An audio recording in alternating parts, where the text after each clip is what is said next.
The Subcommittee on Water, Wildlife, and Fisheries will come to order. I want to wish everybody a good afternoon. I want to welcome our members, our witnesses, and guests in the audience to today's hearing. Without objection, the chair is authorized to declare a recess of the subcommittee at any time. Under Committee Rule 4F, any oral opening statements at hearings are limited to the chair and the ranking member. I therefore ask unanimous consent that all members' opening statements be made part of the hearing record if they are submitted in accordance with Committee Rule 3.0, or 3.0, I should say. Without objection, so ordered. I also ask unanimous consent that the Congressman from Arizona, Dr. Gosar, and the Congressman from Washington, Mr. Newhouse, be allowed to participate in today's hearing. Without objection, so ordered. We're here today to consider 5 legislative measures. First, H.R. 2073, Defending Our Dams Act, sponsored by Representative Newhouse of Washington. H.R. 3692, to reauthorize the Young Fishermen's Development Act, sponsored by Representative Moulton of Massachusetts. H.R. 4255, the Enhancing Safety for Animals Act of 2025, sponsored by Representative Gosar of Arizona. H.R. 4256, the Digital Coast Reauthorization Act of 2025, sponsored by Representative Min of California. And H.R. 4970, the Orland Project Water Management Act, sponsored by Representative LaMalfa of California. I now recognize myself for a 5-minute opening statement. Today, the Subcommittee on Water, Wildlife, and Fisheries will examine 5 bills. These bills represent a wide array of issues under this subcommittee's jurisdiction, including the management of ESA-listed species, maintaining public power delivery and infrastructure, and reauthorizing important expiring programs. In particular, I'd like to highlight 2 of the bills before us today. First being H.R. 4255, sponsored by Representative Gosar. This bill would heed the calls for state, local, and tribal governments to provide sanity to the management of the Mexican wolf. The reintroduction of the Mexican wolf in western New Mexico and eastern Arizona was a science experiment thrust upon the people living there without their consent. In the decades since, ranching communities and small businesses have suffered tremendously from the impact of the wolf's presence. These impacts include the financial burden of increasing livestock depredations and the loss of wildlife populations that are integral to local hunting industries. In the face of this crisis, counties at the epicenter of the Mexican wolf program have begun to pass emergency declarations due to the financial burdens placed upon them. These resolutions have been followed by resolutions from state, local, and tribal governments passed in support of these counties. H.R. 4255 responds to the devastation these communities have faced by removing the Mexican wolf from the list of endangered and threatened species. Turning to H.R. 2073, the Defending Our Dams Act, sponsored by Representative Newhouse, over the last several decades and over the course of the 118th Congress, the lower Snake River dams, part of the federal Columbia River power system, have faced operational uncertainty due to ongoing litigation and pressure from environmental activists that are focused on their removal. Under the Biden administration, a settlement agreement was reached that committed $1 billion over the course of 10 years to study the future of the lower Snake River dams. Many stakeholders believe that this settlement agreement was designed to lay the foundation to breach the lower Snake River dams.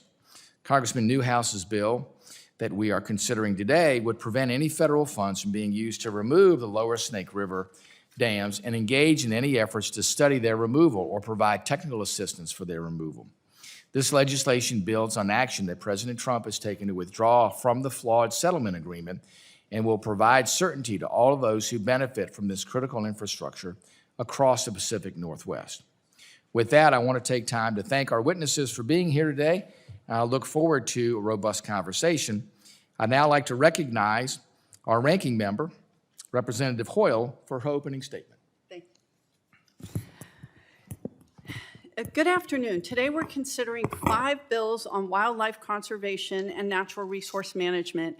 H.R. 3692 and H.R. 4256 are strong bipartisan proposals. Representative Moulton's Young Fishermen's Development Act reauthorization will continue supporting the next generation of commercial fishermen facing the graying of the fleet challenge. Representative Min's Digital Coast Reauthorization Act will help our coastal communities access critical data and tools to address climate impacts and plan future developments. Representative LaMalfa's bill, H.R. 4970, would allow water transfers from the Orland project to California's Central Valley project at any time at the request of the Orland Unit Water Users Association, rather than just during drought emergencies. I understand drought and water availability are major challenges in California. I look forward to hearing from our witnesses here today on this legislation. However, I do have some serious concerns about the remaining bills. Representative Gosar's H.R. 4255 would prematurely strip Mexican gray wolves of Endangered Species Act protections when only 286 wolves exist in the wild. The fact is the Mexican gray wolf is not ready to be delisted. Instead, we should work together to get Mexico to do its part to help us properly recover this migratory species. Finally, Representative Newhouse's H.R. 2073 would prohibit federal funds from allowing, leading to, or even studying the breach or functional alteration of the 4 lower Snake River dams. It also prevents any spillage operations unless they're approved by the Secretary of the Army and the Bonneville Power Administration. This bill follows the administration's recent decisions to withdraw from the Resilient Columbia Basin Agreement between the federal government, the states of Washington and Oregon, and 4 tribes, including the Nez Perce tribe, whose chairman is here with us today. Salmon recovery is critical for the Pacific Northwest ecosystems, our economy, as well as for the federal government's responsibility to tribal nations.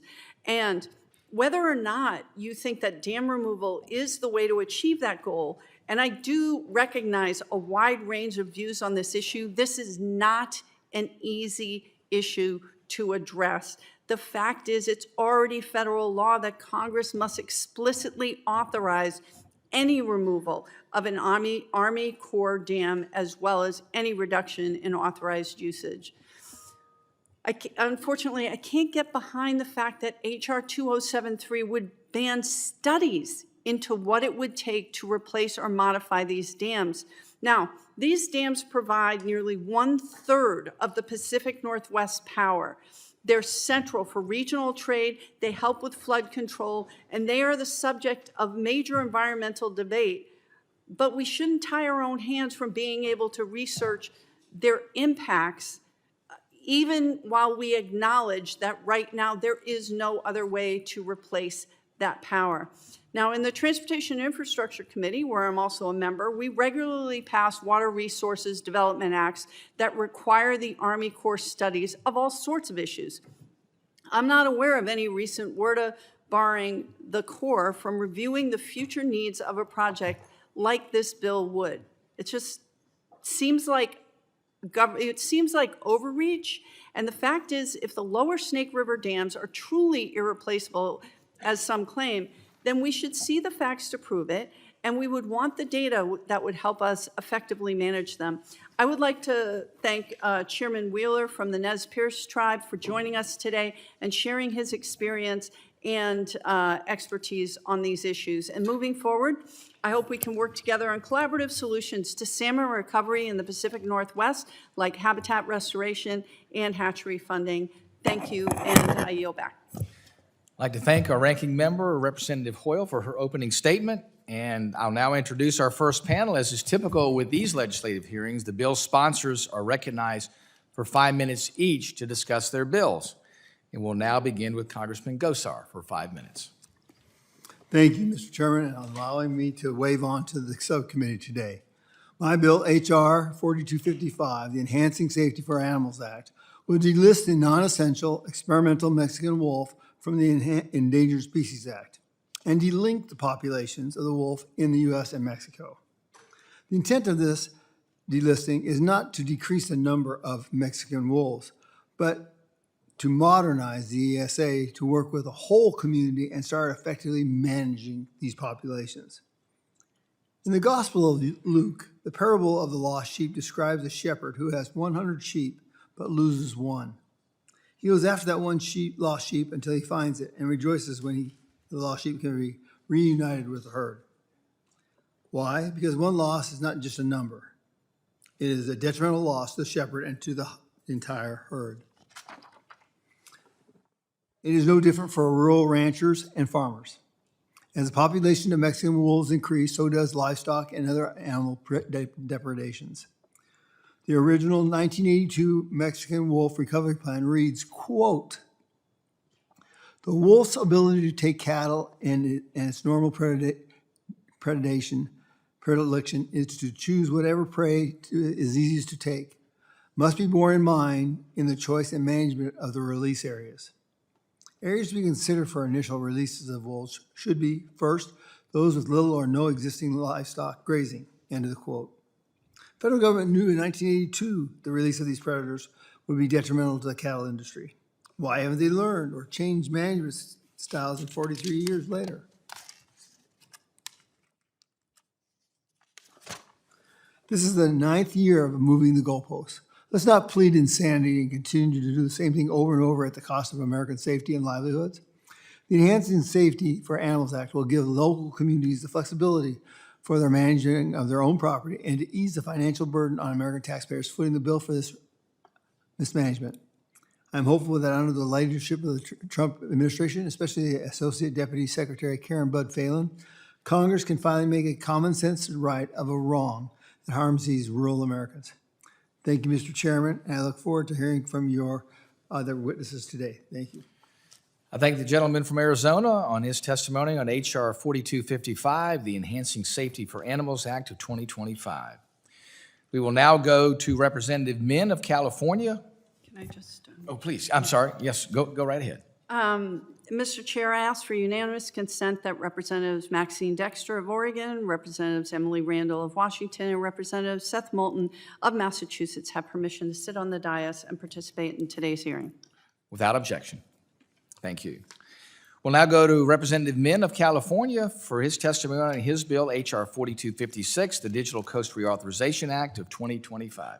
Mr. Min, you are recognized. Thank you, Mr. Chair, for convening this hearing and for considering my bill, the Digital Coast Reauthorization Act. I also want to thank you for co-leading this legislation.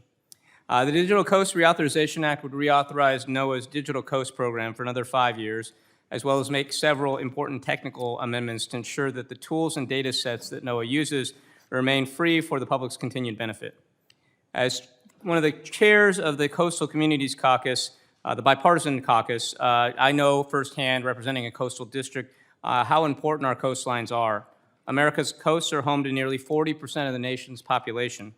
Coastal economies produce over $10 trillion with a T in goods and services every year, employing nearly 55 million people and powering a wide range of critical industries, including commercial fishing, maritime commerce, and outdoor recreation and tourism.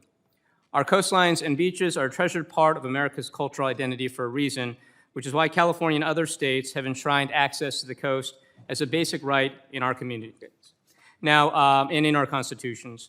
I know that when I talk to people from outside of the coastal areas in California, they all consider our beaches and coastlines their own.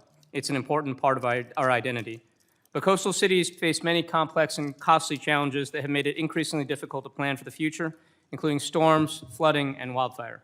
Coastal erosion poses an increasingly existential threat, erasing shorelines and potentially causing coastal bluffs and homes to subside and crumble into the ocean, expected to contribute nearly $500 million in property damage every year. In Orange County, which I represent, a study by the U.S. Geological Survey found that up to 2/3 of our region's beaches could disappear this century. Now, NOAA's Digital Coast exists because coastal communities cannot navigate these challenges on our own. Digital Coast compiles hundreds of data sets on coastal hazards, from high-resolution satellite imagery to economic impacts, and provides them to the public for free. It also hosts interactive tools and user-friendly trainings to help translate these data sets into real-world strategies. Digital Coast has helped technicians monitor stormwater runoff, mitigate flooding hazards. It's helped local governments map out future risks to coastal infrastructure and housing. It's helped emergency planners design evacuation routes for natural disasters, and it's helped average citizens who want to know more about the shorelines in their communities. Over 75% of coastal projects that use Digital Coast ultimately credit the program to their success, and many private companies and engineering firms would not be able to run their businesses without access to these free data sets. The program delivers a substantial return on taxpayer dollars. Over the next 15 years, NOAA predicts that Digital Coast will produce over a 400% return and sustain hundreds of high-tech jobs throughout the country. Digital Coast has been a hallmark example of federal and local partnership. The program produces valuable data incorporated in state and local emergency planning, including preparations for catastrophic scenarios like storms and tsunamis. For example, the California Geographical Survey uses LiDAR data from Digital Coast for its Seismic Hazards Program and Tsunami Unit, which it uses to generate tsunami models, identify hazardous areas, and develop new tools to aid disaster response. In my district, Digital Coast data sets are helping the University of California, Irvine build safer and more flood-resistant communities.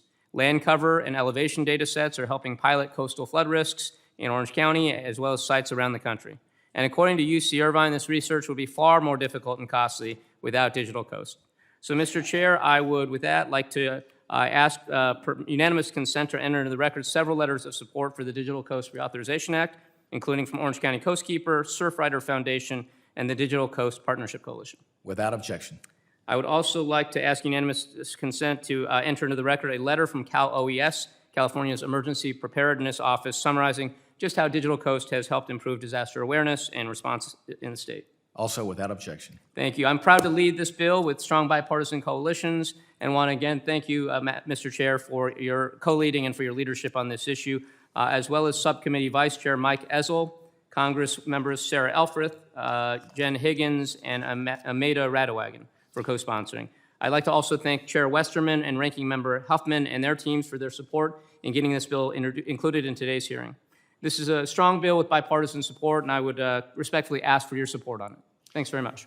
I thank the gentleman from California for his leadership, for introducing this bill, and for your testimony on H.R. 4256, the Digital Coast Reauthorization Act of 2025. Thank you.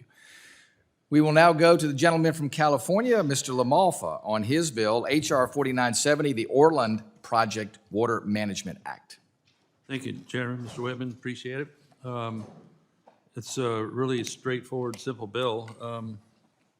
The Orland Project Water Management Act, located in Glenn County in Northern California, is a basic piece to, because of the 1991 Reclamation States Emergency Drought Relief Act, the water being able to be put to good use sometimes cannot be done so.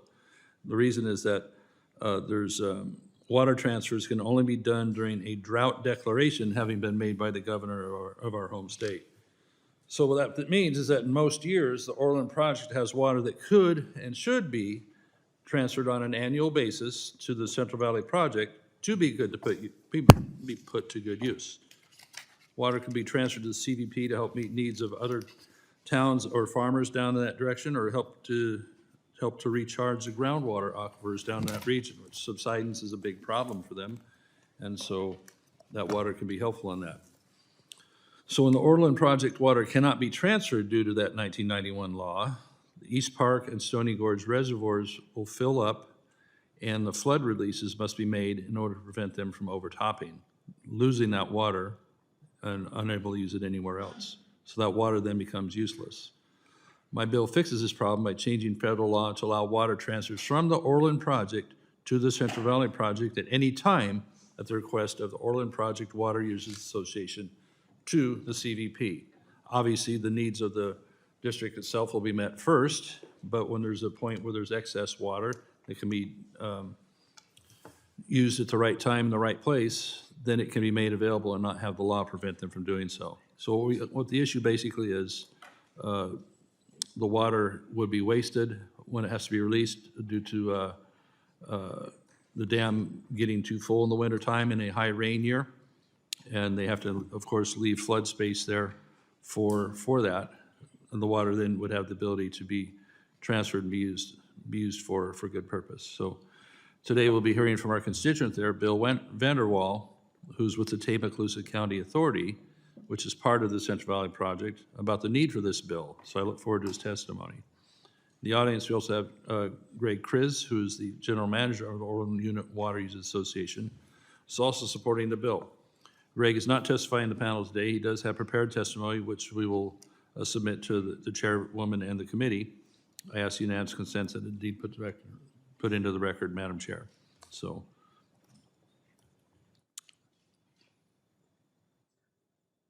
Caught you flat-footed. I want to have Without objection, so prepared ordered. testimony be put in the record. Thank you, Madam Chair.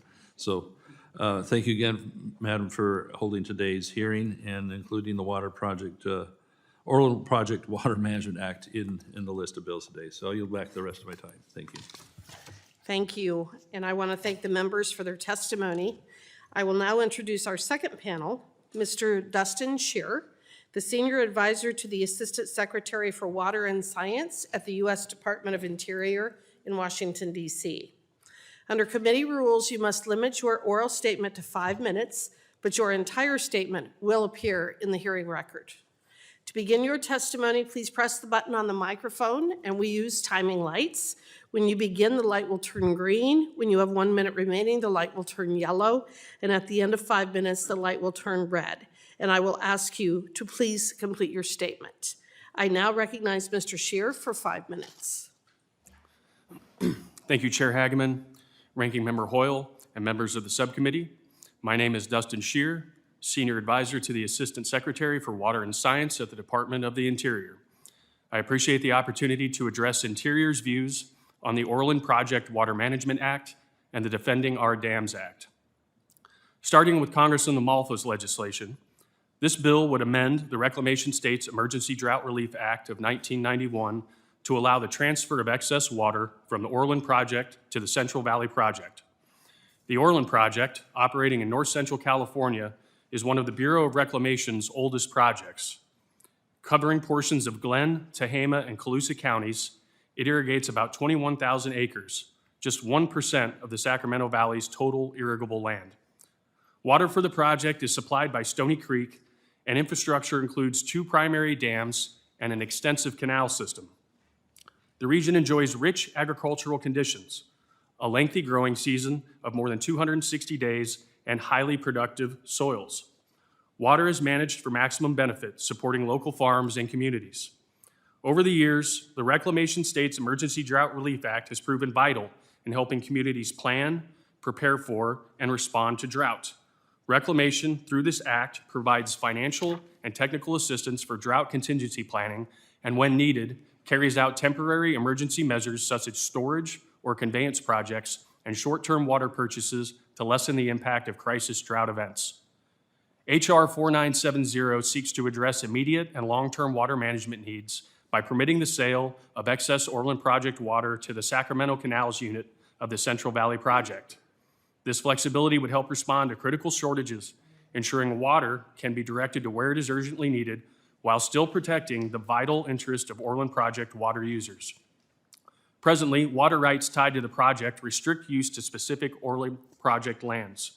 This bill would allow for the sale of water in excess of the needs of the Orland Unit Water Users Association by temporary contract. The department supports H.R. 4970. It offers this water district the autonomy to move excess water, enhancing the region's ability to withstand drought and other changing conditions. Turning to Congressman Newhouse's legislation, this bill would prohibit the use of federal funds to study or initiate the breach or alteration of the 4 lower Snake River dams.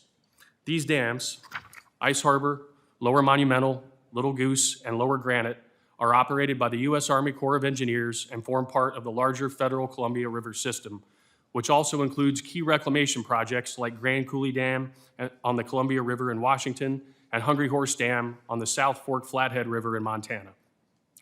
The lower Snake River dams provide enough electricity to power 750,000 homes, helping to buffer variable supply from wind and solar. Beyond their energy role, these dams are essential for regional barge transportation and sustain irrigation infrastructure vital to numerous farmers and rural communities. The Columbia Snake System is a critical way bulk agricultural commodities like wheat, soybeans, and corn move to markets, with barging on the Snake River handling nearly 10% of all U.S. wheat exports.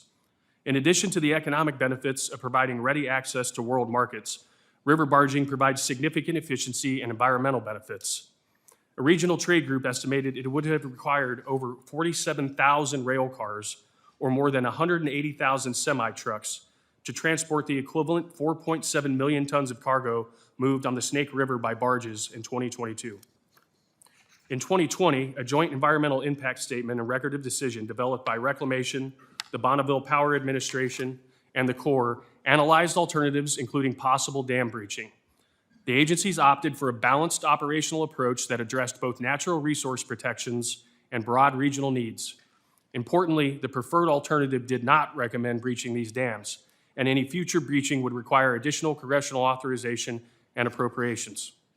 More recently, a presidential memorandum issued in June 2025 directed withdrawal from an agreement that had included a federal commitment to study water supply alternatives should any Lower Snake River Dam be breached. As a result, Reclamation terminated its study on water supply replacement for affected areas in Idaho and Washington. The department currently has no ongoing activities that would be impacted by H.R. 2073. Thank you for the opportunity to provide the department's views, and I look forward to your questions. I thank the witness for his testimony, and I will now recognize members for 5 minutes each for questioning, and I'm going to begin with myself. Mr. Scheer, would the transfers contemplated in H.R. 4970, Mr. LaMalfa's bill, require physical modification to Reclamation's infrastructure, or can they be accommodated through the existing conveyance systems? Thank you for the question, Madam Chair. They can be accommodated through the existing infrastructure. Okay. And in wet years like we experienced in 2019 and 2023, how would these transfers allow for increased flexibility and improved water management across the CVP? The CVP is a complicated water system with lots of various state-owned or federally owned reservoirs. And so when you have the ability to move excess water from one part where you have it in excess to another part where you may be able to store it and hold it for a dry year when someone else may need it, providing that type of flexibility is just good management. I agree with you. In Wyoming, we have a variety of reclamation projects, and we're able to move water from one reservoir to another and account for it. So we'll store water in Glendo Reservoir, for example, that belongs to the Pathfinder, the Pathfinder Reservoir and permittees. So it is a way to use flexibility in a way that, or to have flexibility to be able to better manage our water resources. Would you agree with that?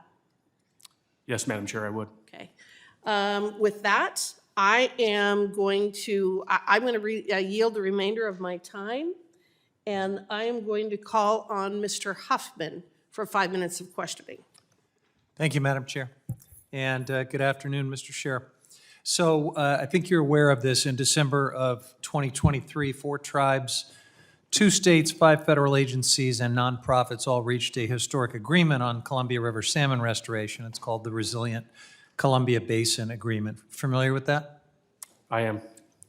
As you know, President Trump blew that up in June with this presidential memorandum entitled Stopping Radical Environmentalism to Generate Power for the Columbia River Basin.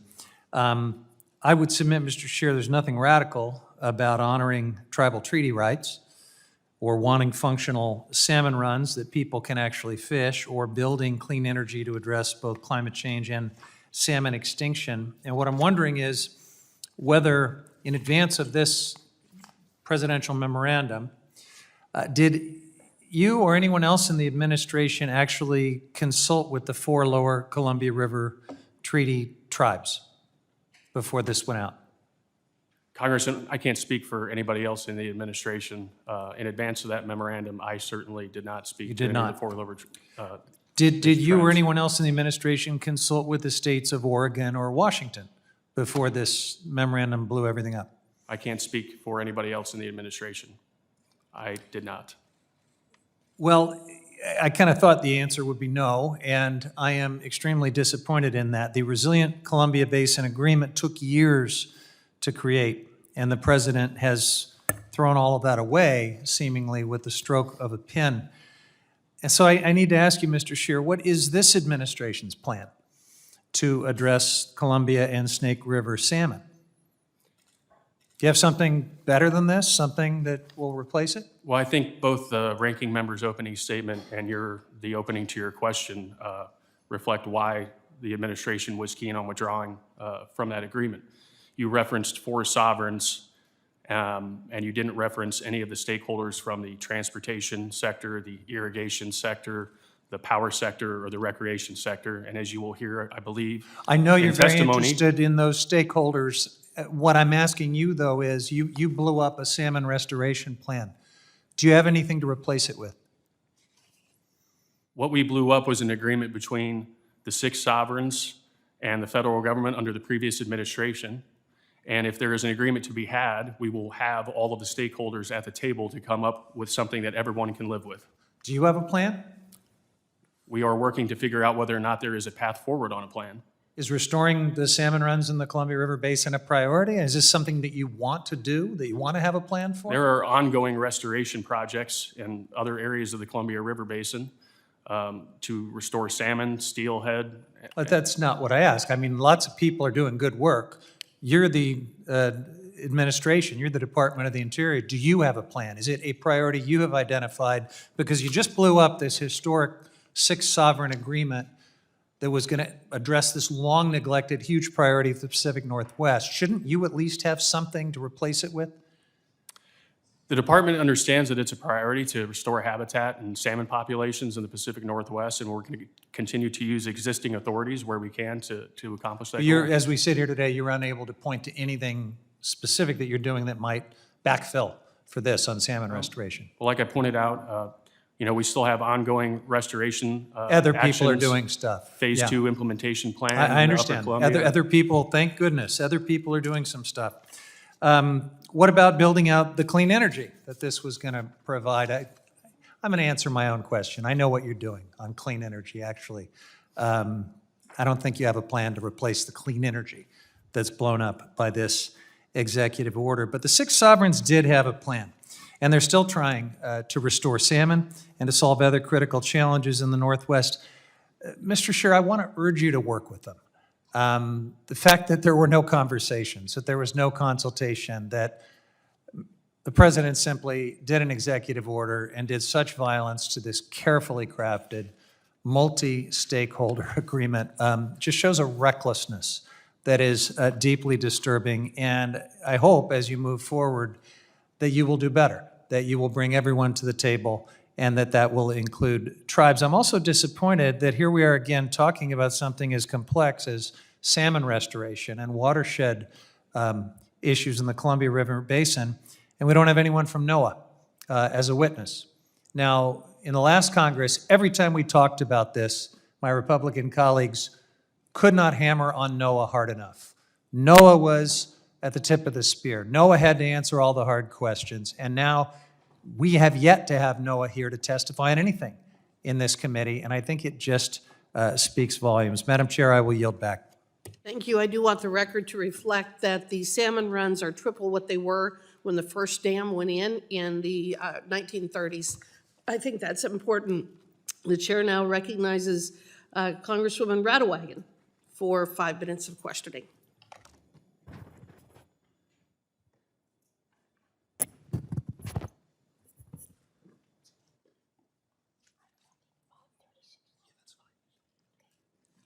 Thank you, Chairwoman Hageman and Ranking Member Hoyle, for holding this hearing today.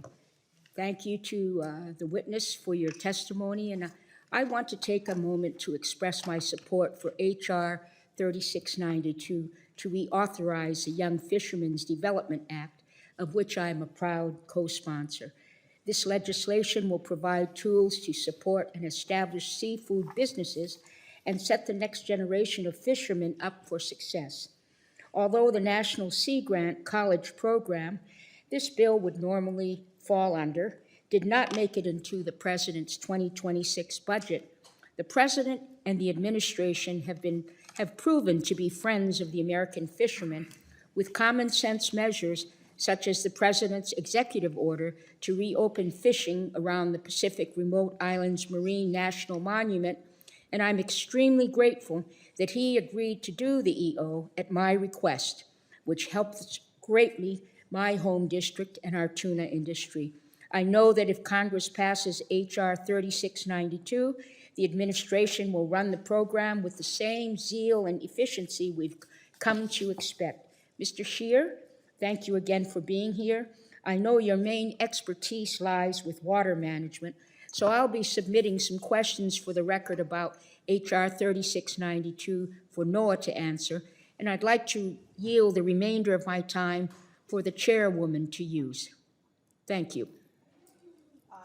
Thank you, and I don't have any further questions, but thank you for that. And I yield back to Ms. Radewagen.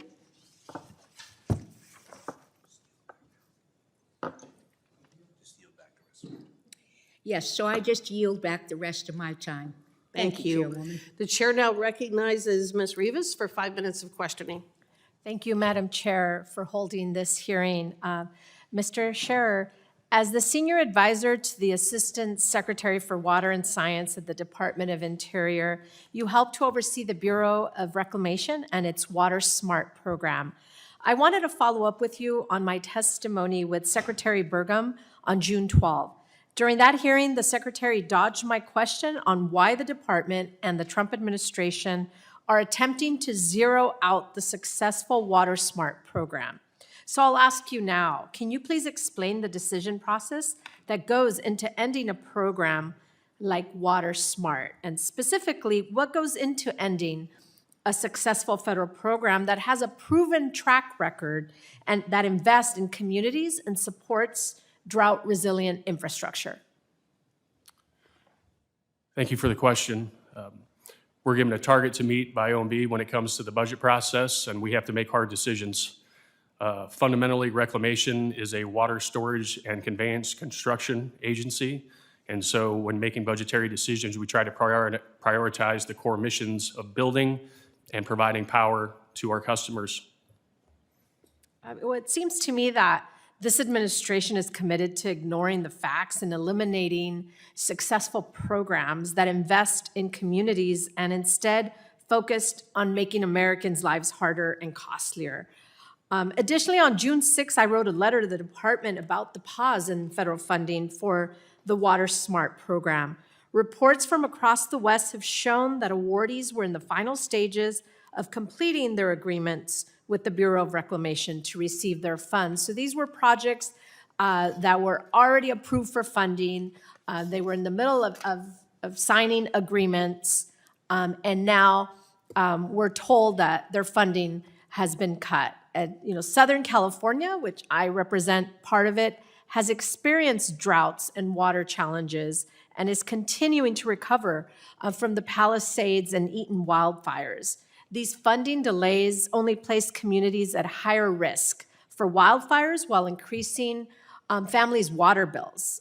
What is the projected timeline for the release of funds for impacted projects? Congresswoman Rivas, we're continuously evaluating these projects. If there are a specific list of projects that you'd like to provide us that I can then follow up with you on for a timeline, I'm very happy to do that. Well, I've sent a letter, like I said earlier, there was a hearing where the secretary was here, and I sent him a letter, and I have not received a response. Then I will track that letter down, and we will get you a response. Do you know when I will get a response to my June 6th letter? I mean, you're committing to it? Like within? I'm committing to follow up on that as quickly as I can. Okay, so a week, 2 weeks? Like, what does that mean? Because I've been waiting since June. I will follow up with you as quickly as I can. I don't know where it's at in the process, so I can't give you a timeline. What I'm telling you is we will get you a response as quickly as we can, understanding that you have been waiting since June. Yeah, I've been waiting for nearly 3 months for a response in a question that I asked during this hearing directly to the secretary, and also sent a letter. And so I haven't received, and I hope to receive an answer soon on why you're withholding funds of these projects that were already approved and in the process of signing agreements. Madam Chair, I yield back. Thank you. The chair now recognizes Congressman LaMalfa for 5 minutes of questioning. Thank you again, Madam Chair. Thanks again for appearing with us, Mr. Scheer. Back to my bill number 4970 on the Orland project. Just, for clarification for those who are, might be curious or watching here. So it was established that no physical infrastructure modifications are required to convey the water under this plan. That's already existing there, so really no additional cost. Will the reclamation still retain the authority to approve on each transfer under the legislation to ensure it aligns with the priorities and obligations that the CVP and the Interior would have. Thank you for the question, Congressman. That's correct. The water users notify to the department. The department determines that the use that the water would go for is in alignment with administration priorities and approves. And then we would petition the Department of Water Resources to approve a short-term sale. So the president has been engaged on California water in order to have more available for people, agriculture and such, and have our water go farther and be more efficiently used. So do you think that 4970 complements the effort by the president and administration? Yes, Congressman, I do. More flexibility, the ability to move more water from where it may be in excess to where it is needed is very much in line with the priorities of the administration. Okay, appreciate that. Some of our ability to keep water earlier in the rainy season would be helpful as well through FIRO and taking a look at some of our older way of doing things with the manuals and such would be extremely helpful on keeping more water earlier in the season so we have more available when the season does come about. When we talk about clean energy and the situation on the Columbia there, how do we define clean energy? Is hydroelectric power clean energy? It is, Congressman. CO2 free? Yes, Congressman. Okay, and that also is base load power you can rely on 24/7 instead of at the reckoning of nature, whether it's cloudy or sunny or dark or windy or what have you on the other types of so-called clean energy, right? That's correct. 24/7. So at a point where more and more power is going to be drawn from our grid here for a lot of data centers and the whole AI and these other uses that are coming more obviously a much greater load on the grid. Is it wise for us to be removing sources of power, especially as defined as baseload green power? No, Congressman, it's not. We need to do our best to increase baseload energy, especially as the overall energy demand increases. We need more baseload energy, not less. Yeah, it keeps occurring in my district and around the West where in the name of salmon and salmon runs, we're removing a lot of baseload power, a lot of hydroelectric power, and so far we haven't seen the return on salmon populations because of dam removal. Indeed, we've seen it's been done despite that. And in this case here on the Klamath River, we've seen an extreme amount of damage done to the areas down below the dams on a lot of wildlife. So we got to be careful with what we think is actually helping habitat versus, and at what cost for on everyone else's needs too. So I'm appreciate your looking into this and you're monitoring that situation, and I just urge you to continue to find ways to save more water and get it more for human use, for an agricultural use, because we grow the best food, especially in California, that people need, highest quality and best value. So let's keep it going that way. And thank you for being here today. I yield back. Thank you. The chair now recognizes Mr. Soto for 5 minutes of questioning. Thank you, Madam Chair. Mr. Scherer, thank you for being here. We were thrilled to have Secretary Burgum here a little while ago. We had a great conversation, he and I, about the importance of the Everglades, how critical it is for water supply, recreation, wildlife, tourism, even hurricane resilience. And we appreciate the continuation of funding under this administration. We saw $447 million under Biden and $446 million under Trump. So we do appreciate that continued investment in the area. I have the Northern Everglades in Central Florida in my district, the Kissimmee Chain of Lakes, Kissimmee River, Lake Tohopa, Caliga. These are part of the Northern Everglades system that extend all the way from Orlando, all the way down through to the River of Grass. I want to continue to extend to you and to Secretary Burgum an invitation to come down to visit these amazing environmental treasures in Central Florida. The Department of Interior has a Kissimmee River study law that'll analyze whether to make Kissimmee River a wild and scenic river. It's due by the end of this year. I was wondering, do you happen to have a status on any work being done by the department on this legally mandated study? Thank you for the question, Congressman. I'm not familiar with that study. That might be run out of a different hallway than the one I work in, but I'm happy to follow up with you and get you an answer. I know there's been some meetings on it, and we certainly want to hear from everybody on it, and it was bipartisan legislation, thankfully, that passed into law. So we'd appreciate any update. I don't want it to get to the end of this year and not see some movement on it. And so I appreciate that and strongly encourage the department to keep a tight timetable, and we're happy to help you with any local events to seek input and also to work with local scientists and others at the department.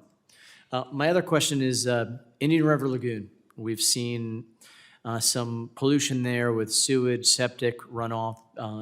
This is in East Central Florida. We do appreciate the funding that's come in to help with some of the seagrass, and I can't tell you how important this is to recreation, to tourism, to wildlife in Central Florida. It's to the district just east of mine. And we see that the manatee, it's doing better than it was with the unusual mortality events that happened a few years ago, but still struggling because of this lack of seagrass. The fishermen there are saying the fishing is much more difficult than it was many years ago. And so we just saw a federal court case where a local federal judge found that the pollution was so bad that it constitutes an unlawful taking and mandated an action plan. So I wasn't sure, is the Department of Interior working on an action plan for the Indian River Lagoon? Is there a plan to appeal the ruling? Can you give me any status on where we're at on that one? Thanks for the question, Congressman. Once again, I'm thinking that this is probably under the purview of a different hallway in the department, and I'm happy to have somebody follow up with you on that. Great. I know there's a lot of bipartisan support on the state level and on the federal level to try to make this action plan a reality. It's one of the most beautiful parts of Central Florida, and it's an area that we hear a lot from our local residents. And I could yield to the gentleman from California. I just want to say thank you for the courtesy, but I'll yield back. And I yield back. Thank you. The chair now recognizes Mr. Bentz for 5 minutes of questioning. Thank you, Madam Chair. So thanks for being here. And I had occasion to hold a hearing up in Washington State regarding the 4 lower Columbia River dams. It was an extraordinarily interesting hearing because many of the agencies who were involved in the MOU refused to answer any of my questions. They had been sworn to some sort of secrecy pact regarding the MOU and its link to the original EIS that 4 years and $50 million had resulted in a let's figure out how to get along with the dams remaining in the river.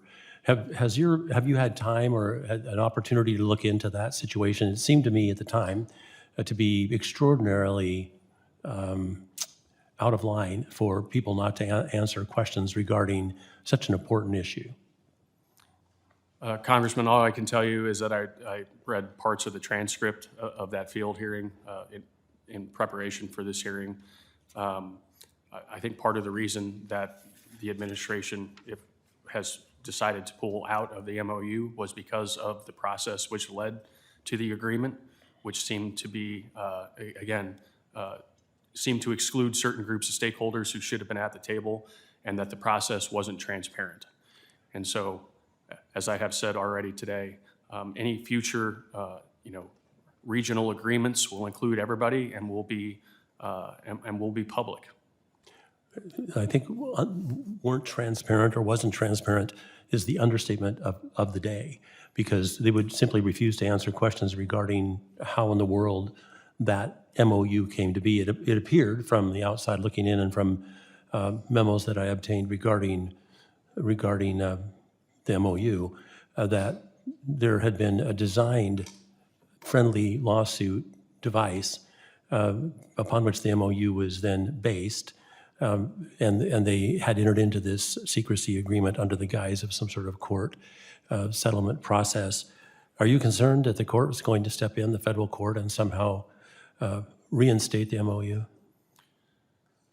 Well, there's pending litigation, so I'm not necessarily going to comment on that, other than to say that any process that we either undertake ourselves or directed to take by the court will be a transparent process that includes everybody at the table in the region that have equities at stake.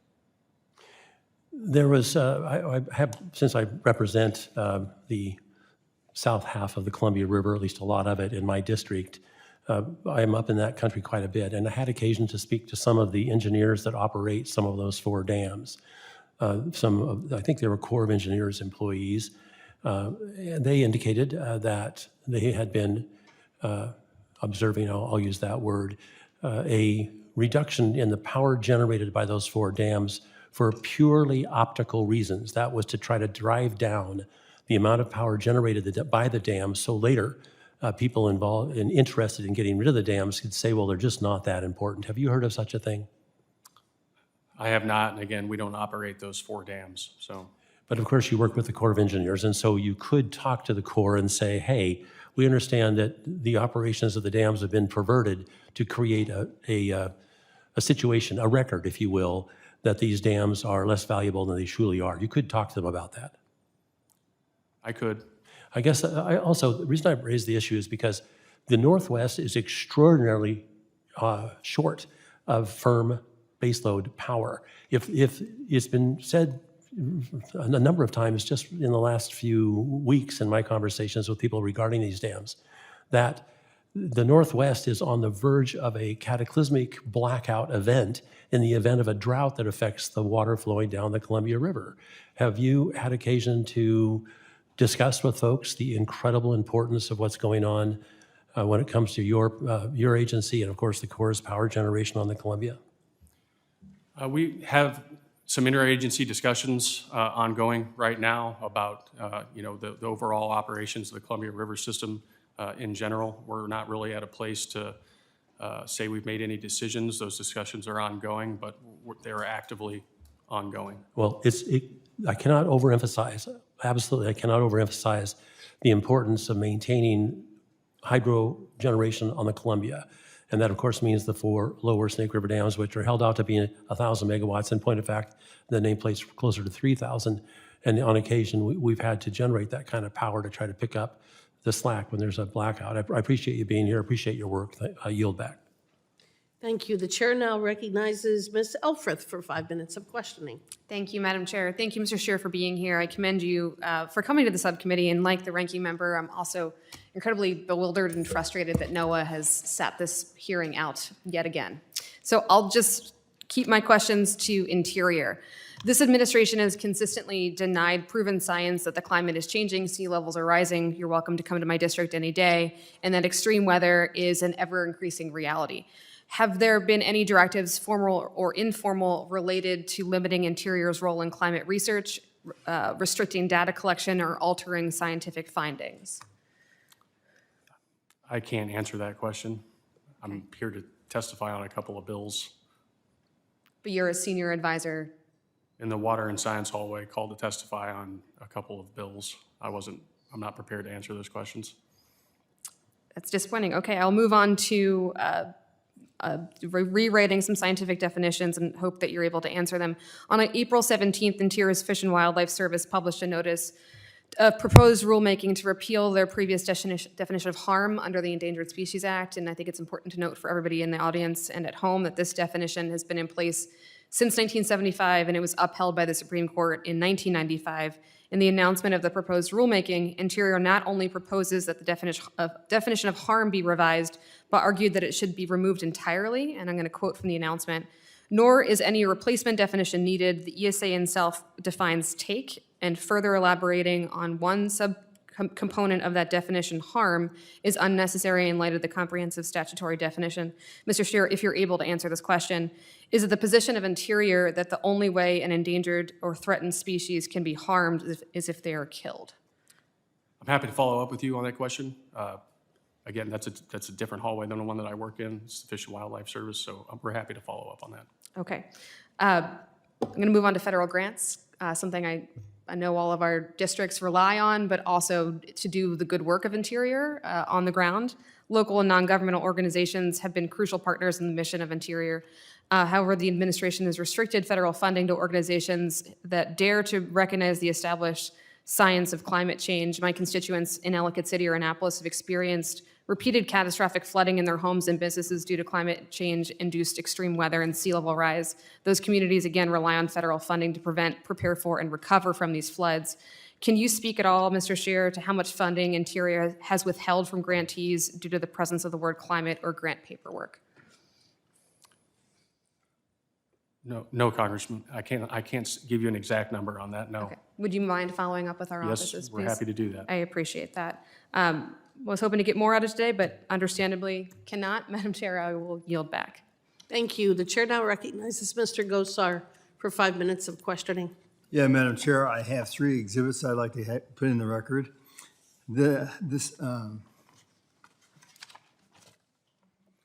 17 local, county, and state legislative resolutions in support of the emergency declaration and delisting. 2 Arizona county resolutions in support of my bill, HR 4255. And 13 official letters of support from the local elected officials and stakeholders in Arizona and New Mexico. Without objection, so ordered. Well, thank you. Now, Mr. Scheer, I know this is not in your portfolio, so I'm not gonna, but I look forward to working with the people that do at the Interior.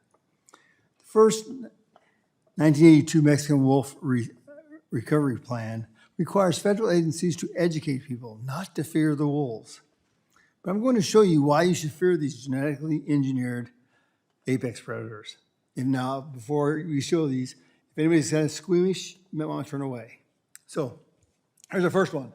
Here's a young heifer who's been attacked under the front court here, and you can see they eviscerate these animals. Okay. The next one.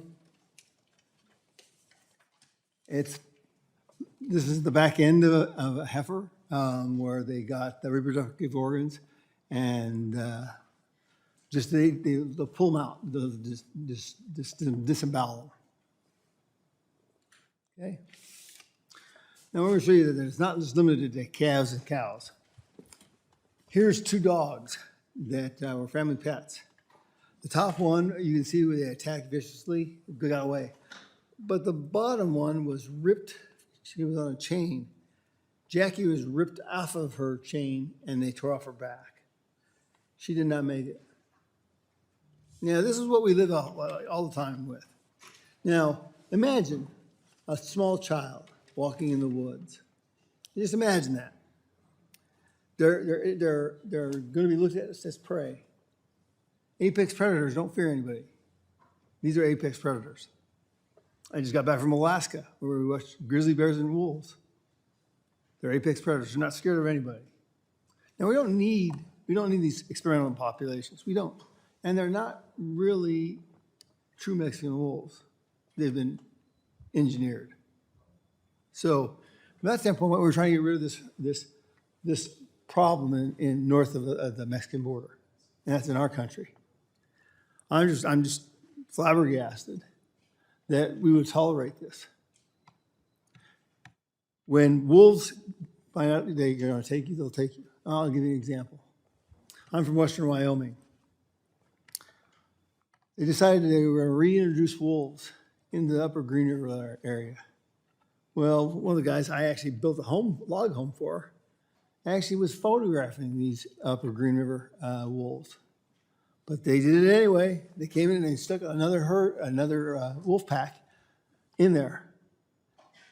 At the same time, we were giving Shiras moose to everybody from Utah to Ontario, all the way across the world. You know what happened? They had century wolves placed on almost all the moose. We've lost 60%, Wyoming's lost 60% of the Cyrus moose herd because of these wolves. It's not a matter if, it's if they peg you, you're going down. They'll wait you out. Now, some people say, well, a grizzly won't attack. Well, it may not. And a boat horn can actually help you, believe it or not. A boat horn. They cower. But for wolves, that doesn't work at all. They go by the many. If you've ever seen this stuff go in real life, it's atrocious. So we need to look at all of our people. And last but not least is this thing called federalism. I've heard the ranking member talk about federalism. Have you talked to the tribes? Have you talked to the local communities? Well, where was these communities in that discussion for federalism? We just decided we're going to do this? Heck no. We need justification. I think this is plenty of justification to get rid of this experimental aspect. And Madam Chair, I yield back. Thank you. The chair now recognizes Ms. Stanberry for 5 minutes of questioning. Thank you, Madam Chair, and I understand that we are joined by a proud New Mexican today, and so I want to welcome Mr. Tom Patterson for his testimony here today. As the Congresswoman for New Mexico's 1st Congressional District and a vast swath of public lands, the issues around the protection of our public lands, our endangered species, and the uses of those lands, both for ranching and grazing and traditional uses, are near and dear to my heart and very important to our communities. As we all know, the Endangered Species Act has provided decades of protection for species that were threatened and endangered and faced irrevocable extinction from the face of this planet. The passage of this bill was as much a scientific imperative as it was an ecological imperative to ensure that our ecosystems could function and the natural world could continue to provide the services that it has for generations. This law protects vulnerable populations, as we know, and these species and their recoveries are the promise and hope and opportunity of the ESA. Now, we know that Mexican gray wolves, or lobos as we call them in New Mexico, are predators, and we know that they are a species that can cause challenges for our ranchers and farmers. And so it is for that reason that I am proudly a co-sponsor of the Wolf Act, which was introduced by Representative Stanton of Arizona and Representative Vasquez of New Mexico to help make ranchers whole when there is depredation on livestock as a result of the reintroduction of these species. But I want to be clear, the menace that we just heard about from my colleague across the aisle numbers only a total of about 286 total wild Mexican gray wolves in Arizona and New Mexico. Not thousands, not millions, 286 total animals have been reintroduced. Mexican gray wolves were considered extinct, extirpated in the wild by the mid-1970s, and over the last 50 years, we have had a successful reintroduction. They have continued to play a growing keystone role in our ecosystems and the restoration of those ecosystems, and hopefully in the coming decades we'll continue to see their populations increase. But the science is very clear. They are nowhere near recovered, even as they are still challenging predators in the context of ranching and farming. And so I want to say here today to my colleagues, friends, and constituents who are in the ranching business, I stand in solidarity and support of your livelihoods, and we'll do everything that we can to help protect your livelihoods. But we also need to make sure that we restore our ecosystems and protect our species. And so, Madam Chairwoman, I humbly but emphatically oppose this bill. Secondly, I want to talk about H.R. 2073, which is the Defending Our Dams Act. As a water resources manager who spent my entire life working on water resources and the restoration of ecological systems associated with our rivers and streams, we understand the importance of making sure that the historic and vast rivers of the West are restored, and not only for their ecological importance, but their cultural importance. And it's important to understand that there has been decades of litigation on the lower Snake River to ensure that the historic damming of those rivers that impacted the salmon fisheries that are subject to numerous treaties of our tribes and the federal trust responsibility are rectified. So at the end of the day, this is not just about the restoration of that vast watershed and the river and ecosystem that it sustains, but it is also compliance with both federal law and tribal trust and treaty responsibilities. And so, again, I humbly but emphatically oppose that bill. So I thank you for the opportunity to share my position on these bills, and I ask my colleagues to join me in voting no. Thank you. The chair now recognizes Representative Gray for 5 minutes. Thank you, Madam Chair, and thank you to the witnesses for being here today. While I don't represent the region that Representative LaMalfa's Orland Project Water Management directly impacts, this legislation highlights an important issue involving California water. Efficient water transfers like this allow reclamation and local Central Valley water project contractors to ensure more reliable water deliveries for our farmers. As you may know, existing law requires the state of California to request approval from the Secretary of Interior for water transfer for temporary drought assistance. Mr. Scheer, how would surplus water transfers to the Central Valley Water Project impact Reclamation's ability to allocate water to contractors? Thank you for the question, Congressman, and good to see you again. Nice to see you. Again, it just puts more flexibility into the system. In this particular instance, for the Orland project, it's a contained watershed that routinely has excess water. When in those years where there is excess water, that they can then create temporary contracts to sell into the CVP. You have contractors south of Orland who can either put it to use that year if they need it, or potentially store it in another site for a year when they may need it. So it just provides more flexibility overall in the system. Thank you for that. For years, the state, frankly, has used its role in the Central Valley Water Project to implement rigid regulations on allocations and the use of water. And I certainly am encouraged to see my colleagues work on cutting bureaucratic red tape to increase water supply. And I look forward, Madam Chair, to working with them to increase water supply in our region. And with that, I yield back the remainder of my time. I sure look forward to working with you to increase the water supply for the wonderful citizens of California as well. I think the failed leadership in California has really done them a terrible disservice over the last 40 years, and I think we could make some real progress. Madam Chair, whose time are we on right now with that little speech there? Was that?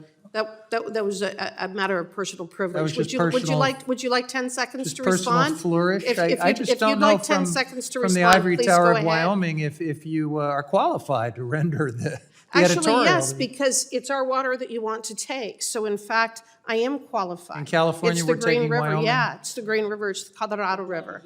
That's pretty fantastical. So there would you like another 10 seconds to respond, Mr. Huffman? Because you're sure welcome to have it. I think we've done too much, actually. Okay, thank you. The chair now recognizes Ms. Randolph for 5 minutes of questioning. Thank you, Madam Chair, and thank you, Mr. Scheer, for joining us today with your testimony. I am grateful that we've had some discussion today about the energy needs in the Pacific Northwest and Washington State, and I look forward to hearing more from the Nez Perce perspective on House Bill 2073. But I did want to follow up on the conversation around energy costs and reliability for folks in Washington and Oregon. And we've seen recently some significant cuts to green energy projects and energy subsidies for low-income families, in addition to some further proposed cuts. And this may be in somebody else's hallway, but I wanted to give you the chance to answer whether you think that the cuts to LIHEAP, the low-income energy program, will impact costs for working families in the Pacific Northwest and across the country. I'm not familiar with the cuts that you're referring to, ma'am. Okay. I think the answer is yes. I think we'll see an increased costs for low-income and working families due to those cuts. I wonder if, in the energy and water bill that we'll be voting on tomorrow, we see some slashes to the Department of Energy's energy efficiency and renewable energy programs, 1.6 billion or 47%, eliminating resources that provide for clean, affordable, and secure energy, ensuring American leadership in the transition to the clean energy economy. Do you think that might increase costs for low-income and working families and for American families across the country? Congresswoman, I can't speculate what budget cuts to another department are going to do. Yeah, understood. I think we'll probably see an increase in cost there. There also proposed revocation of $5.1 billion of the bipartisan infrastructure law resources from the Department of Energy's program, then support hydrogen, direct air capture, carbon dioxide. I know you won't be able to speculate upon another agency's cuts, but I think as we talk about the impact and the necessity for energy and the understanding of the Department of Interior, we should also be looking holistically at what agencies across the administration are doing. And what I'm seeing is significant barriers to green energy science and significant cost drivers for middle class and hardworking families in the district. In the Interior Appropriations Bill, there are proposed cuts to funding to states for drinking and wastewater infrastructure by $1.7 billion, shifting more of the burden onto families. Might that drive up some costs for folks across the country? I think, again, you're referring to another agency's budget and the EPA, and I am not able to comment on that. Okay. Well, thank you for joining us today, and I appreciate your perspective. I'm not advocating right now for any dam breaching. I'm not advocating for us to make one decision or the other, but as we're exploring a policy that will ban science on the issue, I think we should be really clear-eyed about what other policies might do to energy costs in addition to the science we're not going to do around the impacts of the dam running or not running. I think there's a lot of deference given to what ratepayers will feel if we divert this baseload power, and I'm not disputing that. Representing many small energy companies and public utility districts in the Pacific Northwest, I'm very, very thoughtful about those impacts on my community. But I think there are significant additional impacts that should be part of this discussion too, the increased costs on working families that we are seeing. So thank you, Madam Chair. Thank you. I want to thank the witness for your testimony and the members for their questions. The members of the committee may have some additional questions for the witness, and we will ask you to respond to those in writing. In fact, I anticipate that you may very well receive some follow-up in light of some of the questioning from the witnesses asking for additional information. And while the clerk is resetting the table, I will go ahead and introduce the witnesses for our third panel. Mr. Tom Patterson, President-elect of the New Mexico Cattle Growers Association from Luna, New Mexico. The Honorable Shannon Wheeler, the Chairman of the Nez Perce Tribal Executive Committee from Lapwai, Idaho. Mr. Bill Vanderwall, the General Manager of the Tehama-Colusa Canal Authority from Willows, California. And Mr. Clark Mather, the Executive Director of Northwest River Partners from Vancouver, Washington. Under committee rules, you must limit your oral statements to 5 minutes, but your entire statements will appear in the hearing record. To begin your testimony, please press the button on the microphone, and we use timing lights. When you begin, the light will turn green. When you have 1 minute remaining, the light will turn yellow. And at the end of the 5 minutes, the light will turn red, and I will ask you to please complete your statement. I will also allow all witnesses to testify before member questioning. I now recognize Mr. Patterson for 5 minutes. Chairwoman Hageman, Ranking Member Hoyle, and members of the subcommittee, thank you for the opportunity to appear before you today to offer testimony on H.R. 4255, the Enhancing Safety for Animals Act of 2025. My name is Tom Patterson. I grew up along the Arizona and New Mexico state line. My family and I have a cow-calf operation in the heart of the landscape most affected now by Mexican wolf populations. I serve as president-elect of the New Mexico Cattle Growers Association.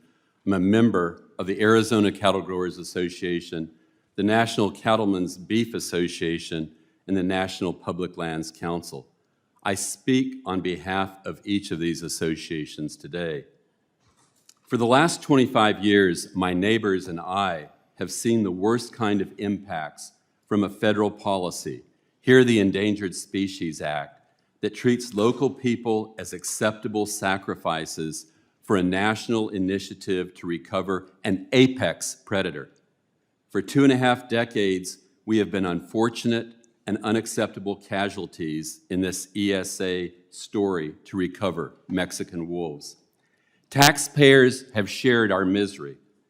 Mexican wolf recovery has cost taxpayers nearly $260,000 for each wolf now on the ground. That's more than $250,000 each. Recovery has cost taxpayers more than $15 million over the past 3 years alone. And this outlay is despite the fact that the wolf population is robust, big enough and stable enough that Mexican wolves should no longer be protected under the ESA. According to the Fish and Wildlife Service, the number of wolves now on the ground meets the threshold number identified in the ESA recovery plan.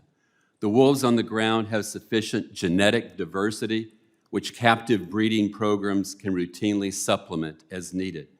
The genetic identity of the species is secure. Those facts alone justify delisting this apex predator. The ESA recovery plan in place stands in the way of delisting, regardless, however, of the recovery status on wolves in the United States. That's because it ties delisting the wolves in the U.S. to recovery of the species in Mexico. This is clearly inappropriate. The U.S. can guarantee no kind of regulatory certainty on the other side of the border. The link virtually guarantees that no matter how many wolves we have in the United States, we will always be held captive forever, to the success of the Mexican recovery efforts. It goes without saying that there are vocal opponents to delisting the Mexican wolf. We've heard their arguments. We've received their death threats. We've experienced their vandalism. But their arguments, their threats, and their vandalism can't escape from the truth. And the truth is that Mexican wolves are habituated. They are a threat to people, pets, livestock, and wildlife. Our children have been stalked. Our pets have been snatched and killed off our front porches. Wildlife have been displaced and depleted. The situation is so severe that 15 counties in our 2 states have declared emergencies or passed resolutions in support over the past few months to expose and ask for help with the threat from wolves. The livestock industry has endured the pain acutely. The federal government is not paying these damages. Our poor rural counties aren't reimbursed for their public safety work on wolves, some of which total more than $100,000 a year. Your congressional intervention is the best and only way to deal with the immediate issues in front of us. Our situation makes clear that the Endangered Species Act did not contemplate the threats to human life and livelihoods that recovery of an apex predator poses. Breeley Green, a 12-year-old from Quemado, New Mexico, who was stalked by a Mexican wolf, made the severity of the situation before you all too clear. She asked, "When did Mexican wolves become more important than I am?" The species is recovered. Madam Chairwoman and members of the subcommittee, we ask for your support of this bill. Thank you. The chair now recognizes Mr. Wheeler for 5 minutes. Thank you, Madam Chair, and members of the committee. My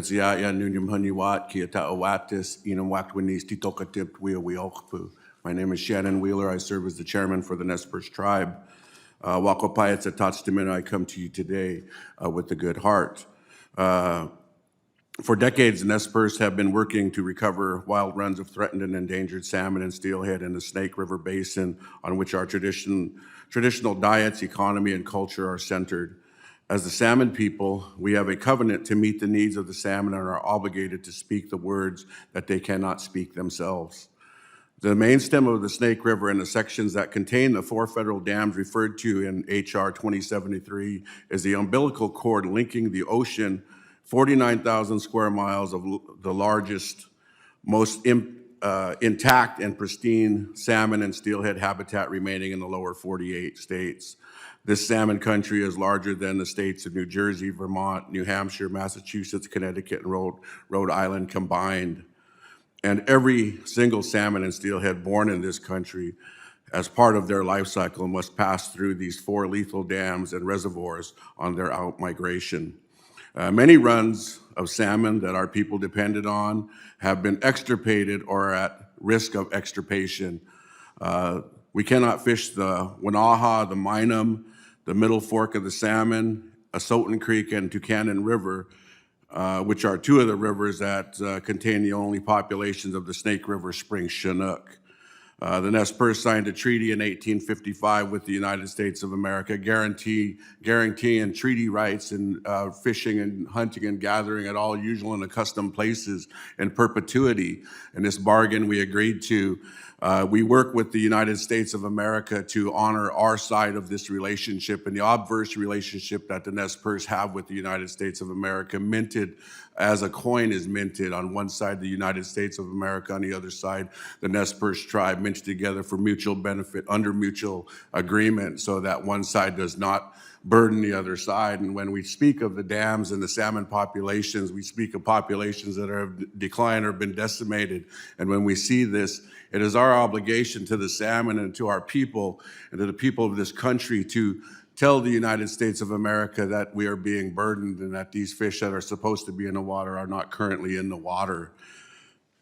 And so the Columbia River tribes and the Nez Perce in particular are extremely active in restoring and rebuilding runs. Our salmon restoration programs are among the largest natural resource programs of any of the tribes in the United States. The Nez Perce have brought back Snake River Fall Chinook from the brink of extinction and returned extirpated coho salmon to the basin.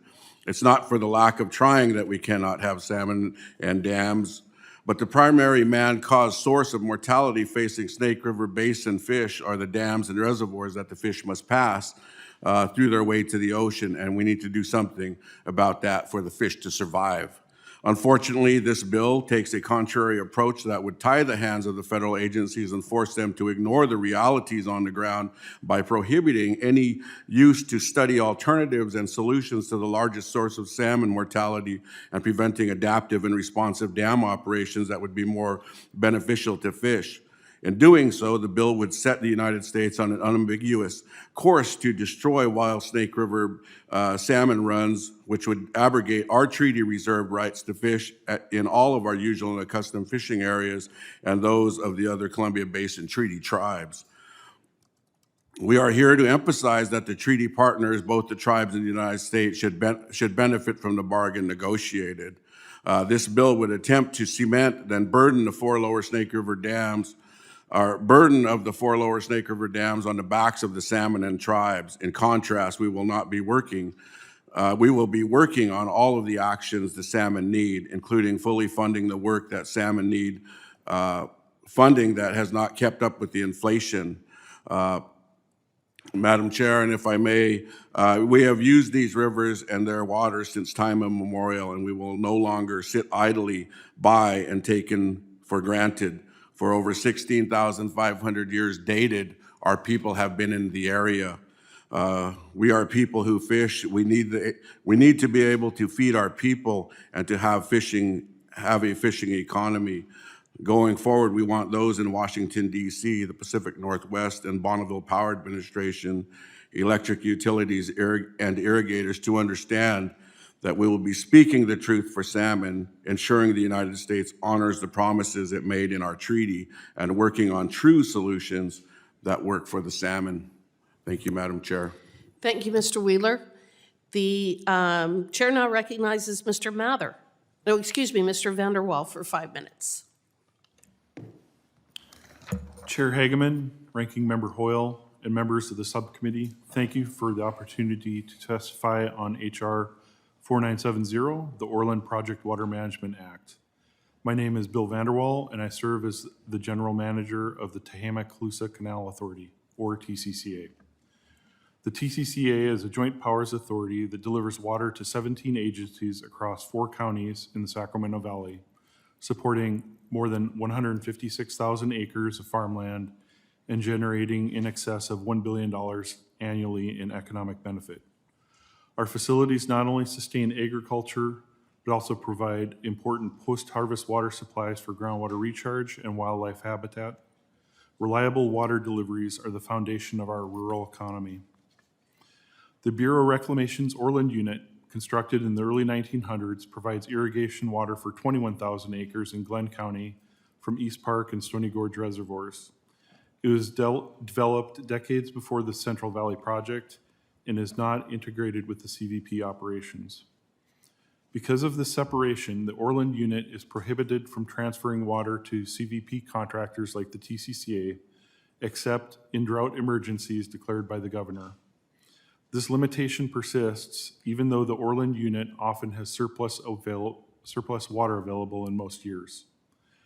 The Orland Unit sits within the Stony Creek watershed, is hydrologically independent of the CVP system, and its supplies come solely from local precipitation, making transfers to the CVP a new supplemental resource, not a reallocation of CVP water. Surplus Orland water typically becomes available in the fall and winter when reservoirs quickly fill. At that time, soils are saturated, stormwater runoff is already high, and excess flows simply move downstream with little benefit to irrigation or recharge. In other words, water is released when it has the least value, rather than being available during dry months when it could help farmers, groundwater basins, communities, and groundwater-dependent ecosystems. H.R. 4970 would authorize the Orland Unit to transfer water to the CVP, including the TCCA contractors, in all water year types. This legislation would turn a currently stranded resource into a regional benefit. California water districts are under mandate to reduce groundwater reliance under the Sustainable Groundwater Management Act, aka ICYMI. Transfers from the Orland Unit would provide supplemental surface water to newly annexed lands within the TCCA that currently depend solely on groundwater. It will create opportunities for intentional recharge in normal and wet years, It will improve regional water supply reliability by distributing resources more efficiently across districts. It will reduce localized overdraft and protect drinking water wells in vulnerable communities. It will lower energy use by reducing groundwater pumping, and it will provide environmental benefits through the healthier aquifers and stream flows. Collectively, these outcomes strengthen agricultural resilience, support environmental stewardship, and advance long-term water sustainability in the Sacramento Valley. Facilitating these transfers is a cost-effective, environmentally responsible way to maximize the value of existing federal infrastructure. By aligning surplus water with actual demand, HR 4970 supports compliance with state and federal sustainability mandates, reduces pressure on stressed groundwater basins, and safeguards the rural economy. This legislation offers a practical and replicable model for sustainable resource management across the West. On behalf of the TCCA and our member agencies, I'd like to thank Congressman LaMalfa for introducing this bill and urge the committee to support HR 4970. Thank you for this opportunity to testify, and I look forward to answering any questions you may have. Thank you, Mr. Vanderwall. I will now turn to Mr. Mather for 5 minutes. Chair Hageman, Ranking Member Hoyle, and committee members, the Lower Snake River dams provide millions of Americans with reliable, clean hydropower, keep energy costs low, provide valuable irrigation and cargo movement, support municipal water and wastewater treatment facilities, and have contributed to the establishment of an important recreation economy. My name is Clark Mather, and I'm the Executive Director of Northwest River Partners, and for those reasons, we strongly support the Defending Our Dams Act, H.R. 2073. Northwest River Partners represents the millions of people in the Northwest who overwhelmingly support our hydropower system. And I want to thank the prime sponsor, Congressman Newhouse, for his longstanding, unwavering support of our critical hydropower system. Of course, I want to thank Representative Bentz and Fulcher for their leadership and co-sponsorship of this legislation. The federal Snake River dams are essential. Let's start with energy. Many states have experienced rolling blackouts due to energy shortages during extreme weather. And while the Pacific Northwest has largely avoided service interruptions due mostly to the federal hydropower systems, we have experienced several near misses. And several public studies indicate a surge in load growth in the future. It's been talked about here at the committee, with not enough energy to meet the need. In 2025, the Pacific Northwest Utilities Conference Committee projected that electric usage in the Pacific Northwest could grow more than 30% during the next 10 years. These studies assume that the Columbia and Snake River dams remain operational. Senator Murray and then Governor Inslee of Washington issued a report in 2022 that reached a similar conclusion, stating, quote, "Breach is not a feasible option in the near term." Our dams provide affordable, reliable energy that play an essential role in keeping people alive. And the Lower Snake River dams support billions of dollars of high-value agricultural products, our food supply, and support communities along the river. The Snake River provides tens of thousands of acres of irrigation for farmers to grow a broad spectrum of crops. The Columbia Snake River system is the #1 wheat export gateway in the United States and the #2 national gateway for soy and corn exports. And in Clarkston, Washington, the water table produced is necessary for the city to meet wastewater state regulations. Losing these dams would jeopardize our regional agricultural sector, weaken American food security, and jeopardize local essential services. And importantly, the Snake River dams are supporting stronger fish returns, and we are proud to share that story with this committee and all Americans. According to publicly available data compiled by the University of Washington School of Aquatic and Fisheries Sciences, 21st century average salmon and steelhead returns are higher at each of the 4 Lower Snake River dams when compared to each of their respective first years of operation. I will focus on Lower Granite Dam, the most upstream of the 4 federal dams on the Lower Snake River. Fish that return to Lower Granite Dam are passing their 8th dam after leaving the ocean. They have navigated a river filled with predators, including growing bird populations and sea lions. They have survived multiple years in the ocean, climate change-induced warming, and they have survived thousands of human beings who have tried to catch them and harvest them in the sea and in the river. At Lower Granite Dam, it's been more than 4 decades since fish returns were less than 1975, the first year of operation, and this century, average salmon returns are nearly 10 times higher than in 1999. This progress is built on billions of dollars of ongoing electric ratepayer and federal investment to support state-of-the-art fish passage technologies at these facilities, hatchery upgrades, and habitat improvements. And most of these dollars are spent in the region to support fish in coordination and direct coordination with Native American tribes and states. And yet the countervailing narrative has led to imbalanced policy choices that disproportionately blame our vital hydropower system for reductions of salmon and steelhead populations. A process led by the Biden administration excluded sovereign states and several other stakeholders from meaningful engagement on the future of the system. In June, the president announced the withdrawal from this lopsided and flawed agreement. We welcome the current administration's acknowledgement that this politicized agreement between the former administration and only a fraction of impacted sovereign entities and other stakeholders inappropriately devalued our multi-purpose hydropower system. We at Northwest River Partners believe now is the time to come together to identify sustainable, effective solutions that protect salmon and maintain our invaluable hydropower system in the Pacific Northwest. This includes a vital initiative led by several sovereign tribes and a $200 million ratepayer investment, which Northwest River Partners unanimously supports, to study reintroducing salmon into truly blocked areas above Chief Joseph and Grand Coulee dams. On behalf of the millions of people we represent, Northwest River Partners urges the committee to pass this legislation so we can focus on continuing progress to recover salmon while maintaining our regional economy. Thank you, Chair Hageman, Ranking Member Hoyle, and the committee. Thank you for inviting me to testify today. I'm happy to take any questions. Thank you, Mr. Patterson, Chairman Wheeler, Mr. Vanderwall, and Mr. Mather. I want to thank each of you for your testimony, and I will now recognize members for 5 minutes each of questioning. I'm going to begin with me. Mr. Patterson, in Wyoming, we have also dealt with the Fish and Wildlife Service and a wolf introduction program that started in the mid-1990s. I feel your pain when you talk about the loss to livestock and other wildlife. On average, every adult wolf kills and consumes 2 adult animals every single month. We found in Wyoming, after having had years of experience with the Canadian gray wolf, that for every confirmed kill, there are 7 to 8 livestock losses. So when people talk about being willing to compensate ranchers for their losses, oftentimes they will only talk in terms of confirmed kills, and they're the ones that do the confirmation. So this does not take into consideration the disruption to your breeding program.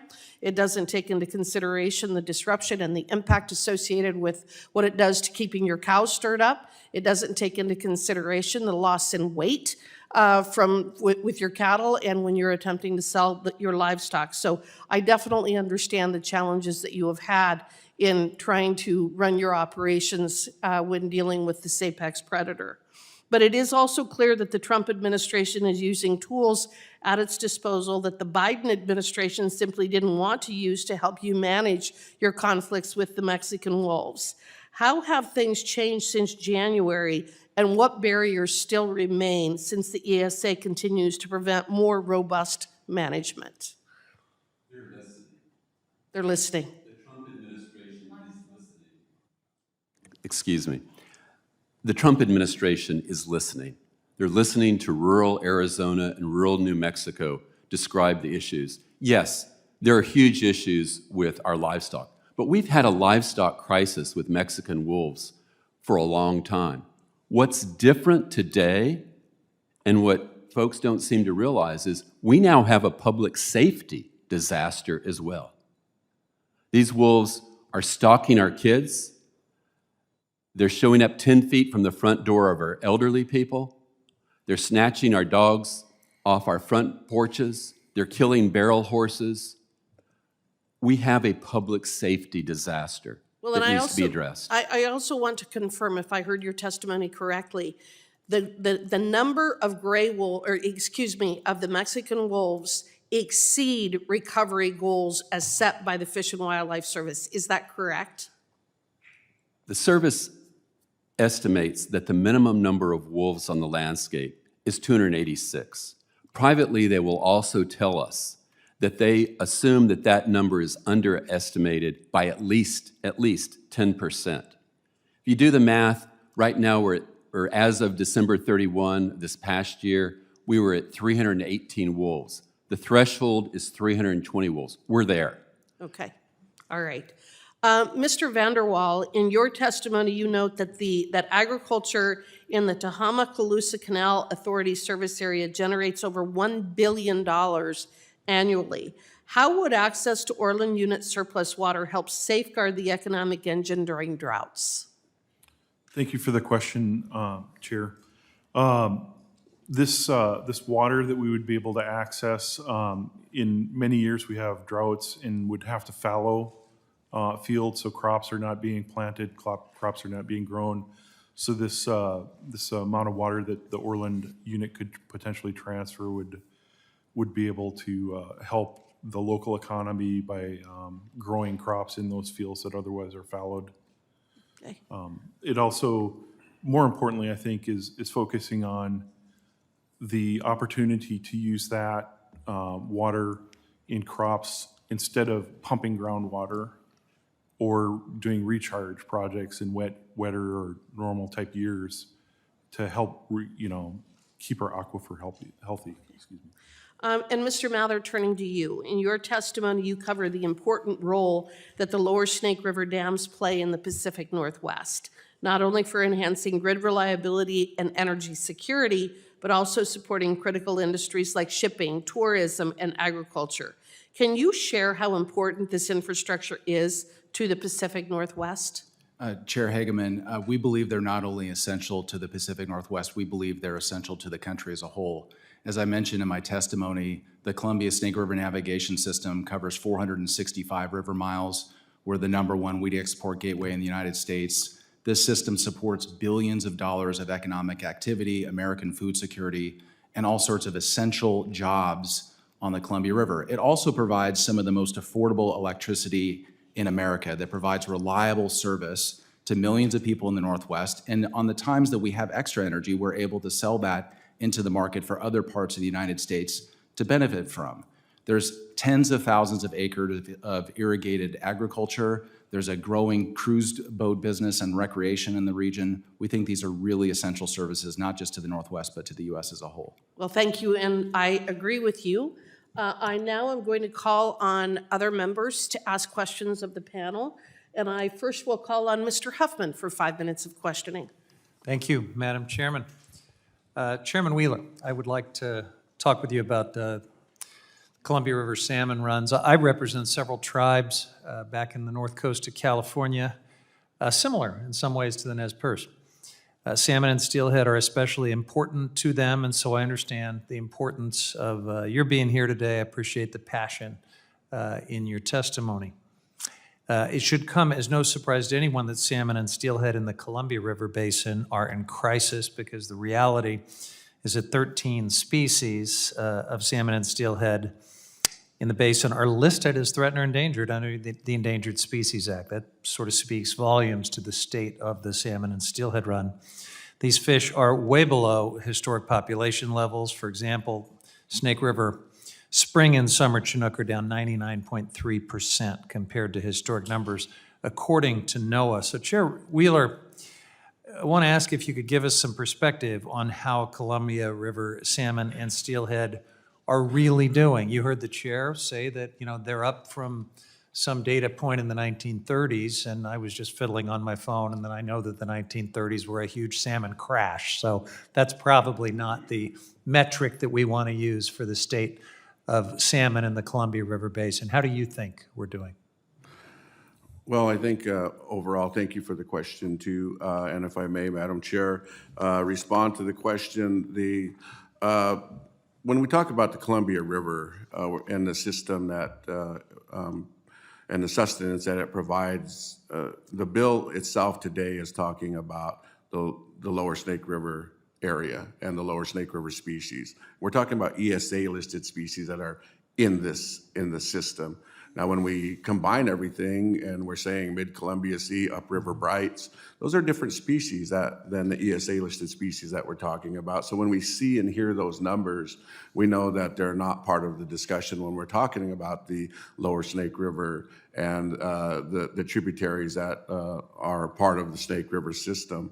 And so historically, 16 to 20 million fish entering the Columbia River, 2 million coming into the lower Snake River area, yeah, now there's rivers that I'd mentioned that we can't even fish. And if we overtake on any of the ESA listed species, where our fishery shuts down. If there are no fish in the water, then it affects us in many different ways. Our culture, the spirituality of who we are, and the health of our people.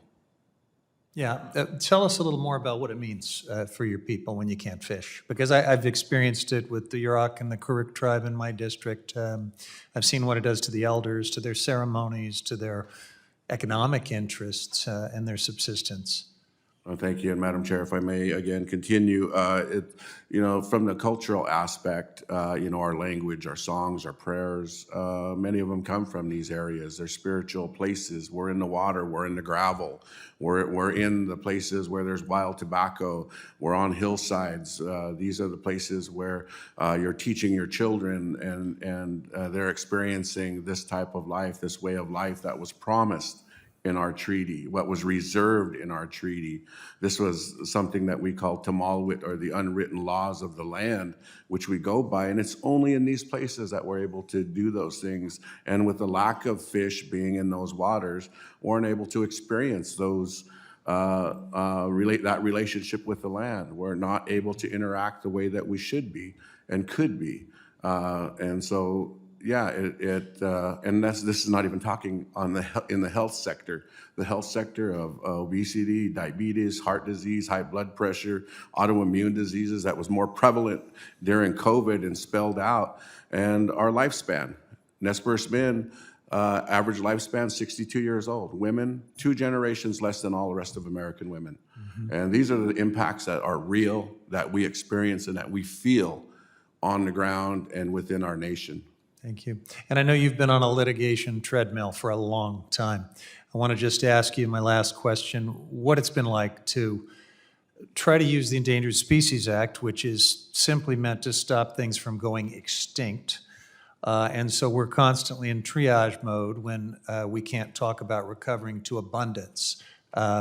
Talk about what it means to see these cycles of biological opinions that are not going to bring fisheries back to the level we all want to see, and the opportunity that we would have for the entire region if we were able to have abundant runs. Well, of course, the biological opinions and the flawed EISs are the flawed biological opinions and the record of decisions that were made. The 2021 had 19 pages of the whole document that had impacts to all tribal nations on the Columbia Basin that live in the Columbia Basin. 19 pages. We submitted thousands of comments, and where those heard, I don't believe those were heard. And that was something then when we stayed out of court through that time to let the science work, and the biological opinion was pushed up 1 year. And so when we think about coming to the table, when we think about our role as the Nez Perce people, as a sovereign nation, being able to work with the United States of America, our other sovereign, our partner, then we expect that they will hear the side of the Nez Perce and the understanding that we can look and see our partner. And it was mentioned, I heard mentioned the amount of grain that was shipped out, the amount of product that is shipped out. We feel that we are a big part of that by signing the Treaty of 1855 and understanding commerce in the United States of America at the time. Chairman Wheeler, could you please wrap up? Yes, I will, Madam Chair. Thank you. I just wanted to say that by signing the Treaty of 1855, the U.S. helped this republic become what it is today by developing commerce into the Pacific Ocean, into the Asian Pacific Rim. Is something great that we feel very good about ourselves and our treaty and the obligation that we have to this country and that this country should have to us. Thank you. Thank you. The chair now recognizes Mr. LaMalfa for 5 minutes of questions. Thank you, Madam Chair. Mr. Vanderwall, appreciate again your travel here, along with Mr. Kriz there from the Orland unit itself, you at TCCA. Can you harken back a little bit? Was it 2022 when the allocations from the Central Valley project were 18%? So, sir, the service contractors, junior water contractors, had zero allocation. That was the second year in a row of zero allocations. and the settlement contractors who have senior rights volunteered to reduce their allocation to 18% from the. Volunteered. How's Yeah. how's that volunteer? Yeah. When the contract calls for something different, didn't it? Correct. They're contractually, the Bureau is obligated to provide them a minimum of 75%. 75, and it got down to 18. Correct. Right. And I guess if there's no water behind the dam, there's no water behind the dam, right? That's correct, sir. And so 0 for one group and 18% for another. I can't imagine how you could run anything on one hand on 0% of the resources you need, or 18%. Imagine if they cut electricity to these rooms here by 100% or 82%, or you know, on and on and on, right? So when we talk about this bill, 4970, indeed it would be one helpful piece to a bigger puzzle for further drought years. You want to expound on that, and then just Yes, sir. you know, Thank you. a little bit of history on that drought year, though, Certainly. too. You know, just to fill out a little bit more of the background there. Yeah. In 2022, we were at the TCCA able to survive because those settlement contractors that got 18%, that wasn't enough water to even deliver to some of their farmers. So they delivered no water to their farmers, who are typically rice farmers, fallow their ground, which enabled us to buy their water and transfer it in. Very high prices.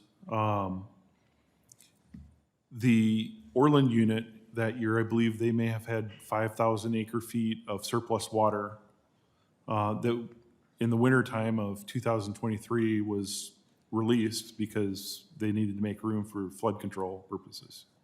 So that's 5,000 acre feet of water that could have been transferred and used in the TCCA districts. Yeah, so, I mean, this isn't exactly apples to apples in this case, but it does point out an overall picture of how flexibility is needed to put water where indeed is needed, thanks to the ability of these projects that even exist, Yes, sir. such as Shasta Dam and all the others. As we hear more and more about removing dams everywhere, I wonder where it stops, as the ability to store this water also makes fish habitat water that can be released year-round, year in, year out, no matter what the drought situation is. So I see that with 4970, again, adding a little more flexibility with that amount of water is a plus. It's something. So is there anything else you would want to add to Yes, sir, I that think- 2022 situation? I mean, you know, let's just remind people how bad that was. There's like, just take the rice crop, for example. That's correct. There's sir. 500,000 acres grown in California. Half of that was gone. 250,000 acres was gone, basically. Go ahead. Yep, that's correct, sir. Approximately 250,000 acres were fallowed. That affected the groundwater-dependent ecosystems as well. When groundwater levels drop below a certain point, there's certain ecosystems that dry up. The trees and the vegetation are dependent on it, and it's very impactful. So we're talking domestic wells around the town of Orland and other areas of That's Glenn correct, County? sir. And prior to the Tehama-Coosa Canal, I was the manager for Dunnigan Water District, one of the member districts. And there were wells in that town that dried up because of the turn to groundwater pumping, because there wasn't surface water available. Yeah. Well, indeed, we must hang on to the ability to move waters as we need, and this flexibility is one small part of a bigger trend that we need. Mr. Patterson, I can't help but at least touch base on this wolf situation, as we were being devastated in Northeast California by the introduction of Canadian gray wolves, a giant wolf that is destroying wildlife in the area, and of course livestock too. I think the wolves drive around in pickups with a bumper sticker that says beef, it's what's for dinner. That seems to be their only plan up there. Can you expound on that a little bit, on what number does it take to actually satisfy the ESA on the gray wolf that really shouldn't be in my area, as well as the Mexican wolf in your area? You have a disaster, Congressman. Thank you for your question. Man-made disaster, yeah. Yes, sir. You have the ESA is not designed to require or authorize the implementation of management practices that are necessary to deal with an apex predator. We're not talking about a lizard. We're talking about an apex predator that will go after our people our pets, our livestock, and our wildlife. What is the number? We think, in our situation, they started with 100 wolves in 2015, and then that got to be 320 wolves. The number keeps going up, and that's one reason why this needs to be delisted now. I'm not familiar with what exactly the number should be in Northern California. I just know you have a disaster. They don't know the number. I got to yield back, but we understand they have plans in California. We believe there's anywhere between 77 and maybe 200 wolves in the northeast corner. They have plans for 900 in the state. And they're also talking 1,000 grizzly bears. I don't know what the wildlife and the livestock people are even supposed to do. Madam Chairman, appreciate your indulgence. I yield back. Thank you, Mr. LaMalfa. The chair now calls on Ranking Member Hoyle for 5 minutes of questioning. Thank you, Madam Chair. Chairman Wheeler, what I'm most concerned about on HR 2073 is that it would ban the federal government from even studying modifications of the lower Snake River Dam. Can you discuss some of your concerns about what the consequences of that would be? Thank you for the question, Congresswoman. As we look at out at our neighbor, sometimes through our window, and sometimes our window is dirty and grimy and has dust on it, and when we look to see what's going on out there, we don't see a clearer picture. And until we clean that window and we're able to look over there and see the clearer picture, then how can we ever understand what needs to happen? And so when we think about the big picture of the Columbia Basin system, or the Columbia Basin in general, and the lower Snake River and its ESA-listed species, status quo has done nothing for the fish. They're in dire straits right now. There's several of the species that are about to go extinct, and if we're not able to see the full picture, then HR 2073 is something that detracts from that ability to look at the bigger picture. And as we look to grow the Pacific Northwest and the Nez Perce in our country, then we need to look at the full picture, and this disallows that. Thank you. And you spoke to the treaty with the United States of 1855. And, the federal government does have legal treaty obligations to ensure the Nez Perce, the Yakima, the Warm Springs, and Umatilla tribes can fish in the Columbia River. I'd like you to talk about just a bit about the trust responsibility and what that should look like in practice.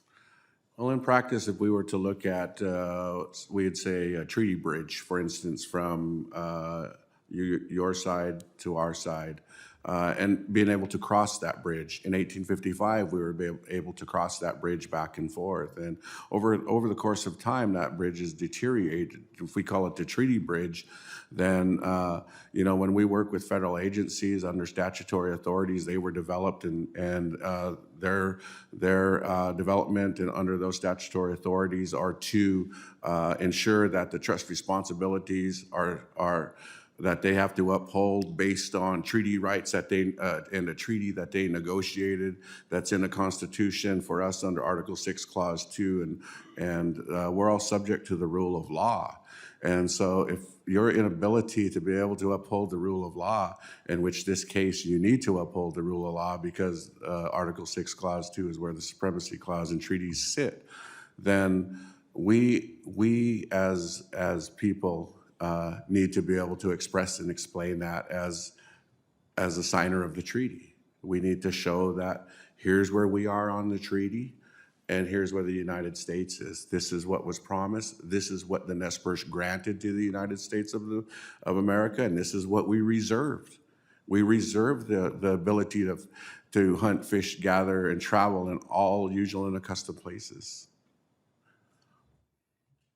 Thank you. And finally, we have 1 minute left. I'd like to give you a chance to address or elaborate on any of the statements we've heard today. Anything you'd like to add?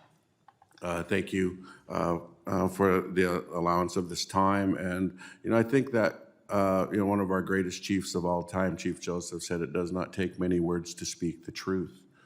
And we come here to speak the truth. We come here to give you the fair and efficient the numbers that are efficient, that are factual numbers. There are factual numbers that are Columbia River numbers. There are factual numbers that are Snake River numbers. There are factual numbers that are ESA listed species, native spawning fish that are in these waters that are going extinct. The quasi-extinction threshold that many of these species are meeting, which means 50 or fewer native spawners are returning to that tributary for 4 consecutive years, is happening. That's science on the ground. I told a irrigation farmers that are in the Tri-Cities, we talked about this. I said, if you plant 100 acres and you're able to harvest 1% of 1 acre of your acreage, then what type of return is that? And also, what is your science tell you?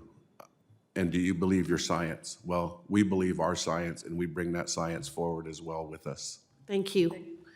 The chair now calls on Mr. Bentz for 5 minutes of questions. Thank you, Madam Chair. Mr. Mather, share with us the science on the Snake River dams, current science. And what I'm thinking about is what Dr. David Welch told us at the hearing I held up in Kennewick a year or so ago. And he told the story about, well, a comparison of the Snake to the Fraser River. But go ahead and share with us right now your understanding of the science about these fish losses that these dams are allegedly causing. Congressman Benz, thank you for the question, and thank you again for your support of this legislation. So Mr. Welch's science talks about the fact that smolt to adult returns, that is the young fish that are born mostly in freshwater and go out to the ocean, spend most of their lives and return, that percentage of smolt to adult returns on the Snake are similar to or greater in the Snake River than they are in some Alaskan rivers. I'll also share too. By Alaskan rivers, you mean undammed Alaskan rivers? Yes, That's several. your reason for drawing yes, the parallel. Yes, there are undammed rivers included in that. I will also share too that based on the data that we have cited, and we absolutely stand by this data that the University of Washington provides, is that the peak fish returns into the Columbia and Snake River system was in 2014. 2.37 million salmon and steelhead returned past Bonneville Dam. That is significantly higher, multiple times higher than in 1938 with those returns. We were also generating more power from our hydropower system with that operation, enough power to electrify 250,000 homes in the Pacific Northwest. And I'm told today with the spill operations that we've had in 2019, the EIS operation and the 1214 agreement operation, smolt to adult returns have not substantially improved under those operations. So one of the things that we would urge consideration for is looking at the science as what's happened with salmon returns, look at the great need in terms of how climate change is impacting the ocean, which is having a huge impact on Chinook salmon populations in particular and other salmon species. And if I may Yes, interrupt please. you, I had repeatedly met with NOAA during the Biden administration in my office here, asking them to focus on the ocean, just as you just mentioned. Yeah. They ignored me. It is my hope that will change and we can start trying to figure out how in the world to increase these salmon runs by focusing on where we think the mortality is truly occurring. What I'm afraid is happening is anyone who takes a position that's contrary to what was prevalent during the Biden administration on fish runs is then ignored. Has this been your observation?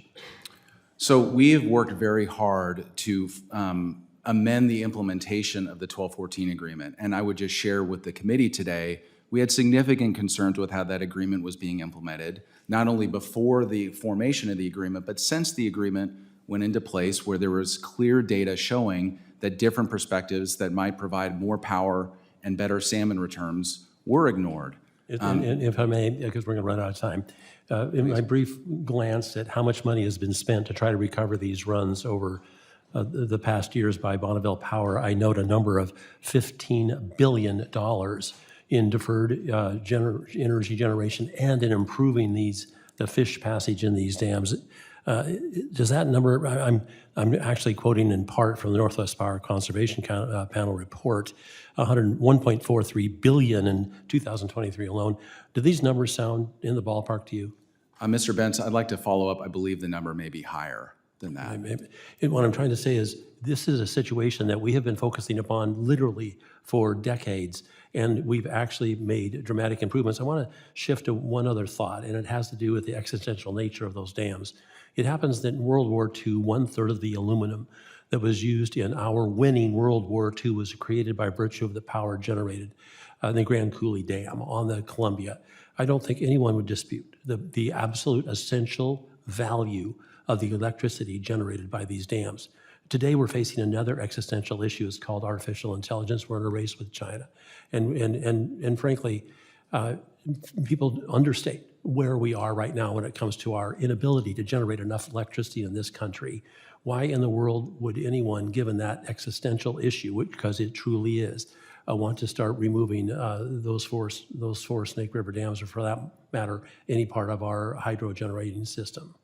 I'm asking a question rhetorically, basically, but feel free to answer. For any number of reasons, including clean energy goals in Washington and Oregon, or the growing load growth that you're talking about, Mr. Bentz, we don't see any future where we can reduce the output of our existing hydropower system without the assurances there's replacement generation and transmission in place. Thank you. Yield back. Thank you. The chair now recognizes Ms. Randall for 5 minutes of questions. Thank you so much, Madam Chair, and thank you to all of our witnesses for being here today. I think, when we talk about the Snake River dams, we have to consider the full breadth of both science, secondary impact, and all of our stakeholders, including and especially tribes with treaty rights like the Nez Perce. And I'm so glad that Chairman Wheeler is here with us today to share his firsthand and historical perspective. Under the treaties the U.S. government has with tribal nations, as the chairman mentioned, tribal treaty signers retain the right to fish usual and accustomed fishing areas, where they're entitled to up to half of the harvestable surplus of fish stocks that reside in or pass through these areas. For many tribes in my district and across the Pacific Northwest, salmon hold cultural and spiritual significance. You've heard the chairman talk about this today. And fishing for salmon is both a necessity and an important tradition and spiritual practice. Any conversation about the Lower Snake River Dam must consider salmon recovery and the tribal perspective. It also should consider science. Last week, I visited the NOAA research facility in my district and had the opportunity to learn about the sockeye salmon recovery research that they are doing in partnership with Idaho Fish and Game. And it was really eye-opening. And I'll say that they're worried about their grant funding to continue that work, just like we have seen attacks on scientific research across university sector, across agency. And look, I think we should be having a robust collaborative conversation here with stakeholders, but I see this policy as a Bill 2073 as a really troubling continuation of the Trump administration's attacks on science. To say we can do no further science cuts off our ability to think about how we could innovate in the clean energy sector. To say we can do no more science on this issue precludes us from the ability to learn how to solve problems the way that we heard we did with the Grand Coulee Dam historically. To say we can do no more science will only shut off our ability to keep learning. And again, this bill doesn't determine whether or not we right now breach the Lower Snake River dams, but it does direct us to either continue learning and continue forward with our eyes open about the possibilities, or to shut them, to shut off the ability for us to continue researching what a future without a dam might look like, how we might be able to maintain our base or increase our baseload energy. There have been a lot of questions answered, but I want to make sure that Chairman Wheeler is able to speak to, any unanswered questions or any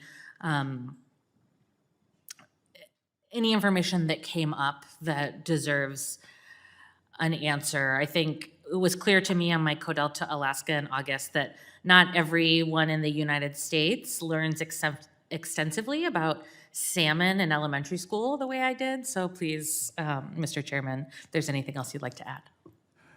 Thank you, Madam Chair, if I may.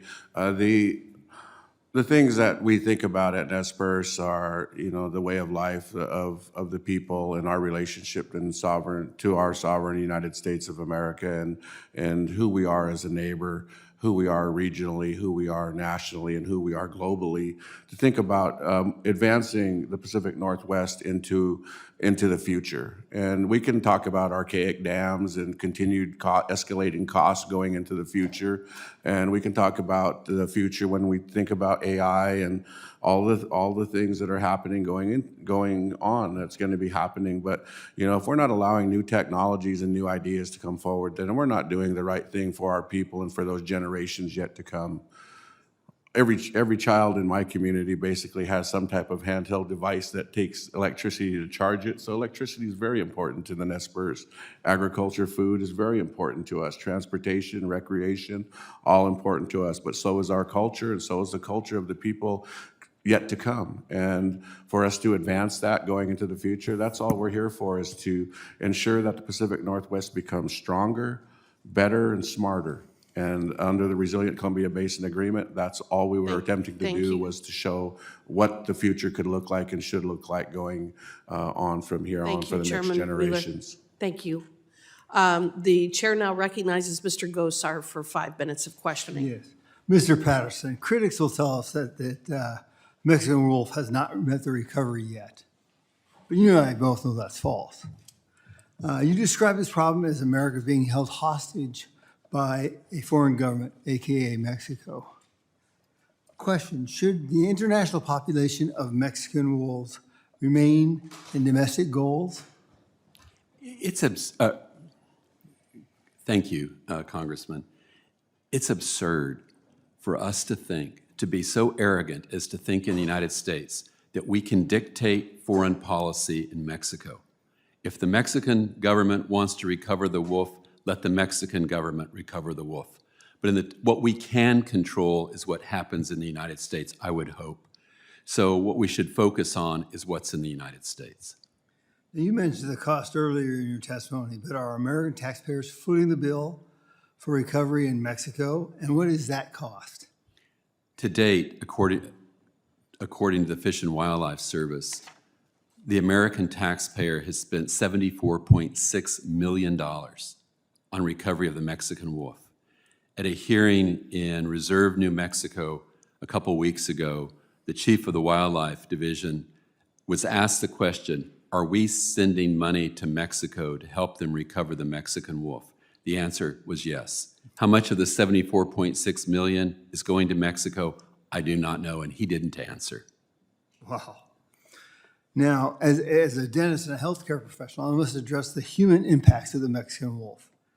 Now, here I have a study in 2006 from Dr. James Ty titled Psychological Impact of Wolf Introduction, a preliminary study, which found that many of the children and adults affected suffered emotional distress from those close encounters with wolves and trauma attacks on their pets and livestock. Now, I understand this as a dentist because when you hurt a kid, you hurt them for a lifetime, okay?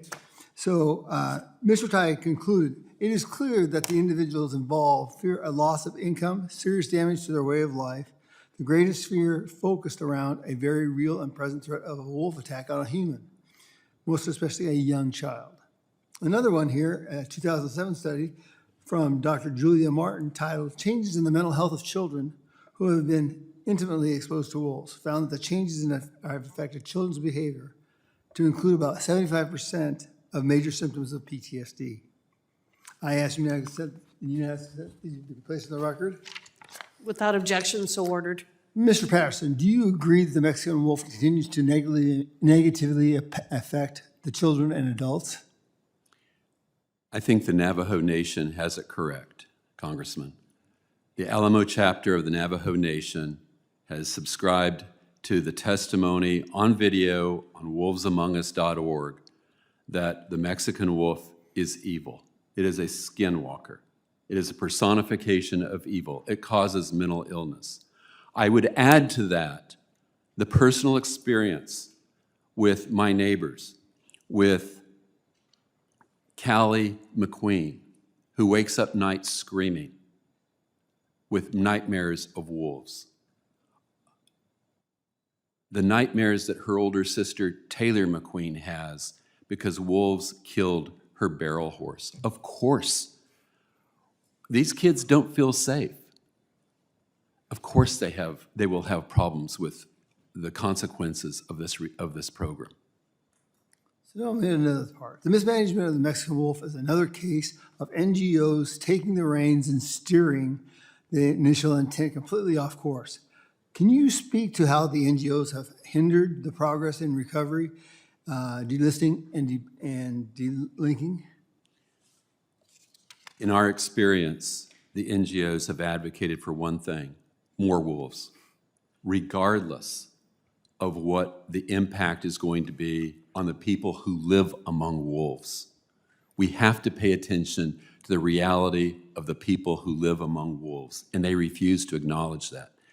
Every time we make a suggestion, whether it's about population control or about dealing with habituated wolves or giving public safety officials and livestock producers the tools they need to manage around wolves, they have objected. So are they compromising the ability to recover the wolves? Absolutely, because if we don't get local buy-in to recovery of Mexican wolves, we will never have a successful recovery program. And that's one thing that this administration has recognized. It's not just numbers, it's sustainable recovery. And it's an inclusion of everybody within that process, more local control. Absolutely. I yield back. Thank you. I want to thank each of the witnesses here today for their valuable testimony and the members for their questions. The members of the committee may have some additional questions for the witnesses, and if so, we will ask you to respond to those in writing. Under Committee Rule 3, members of the committee must submit such questions to the subcommittee clerk by 5 p.m. Eastern on Monday, September 8th. The hearing record will be held open for 10 business days for these responses. If there is no further business, without objection, the subcommittee stands adjourned.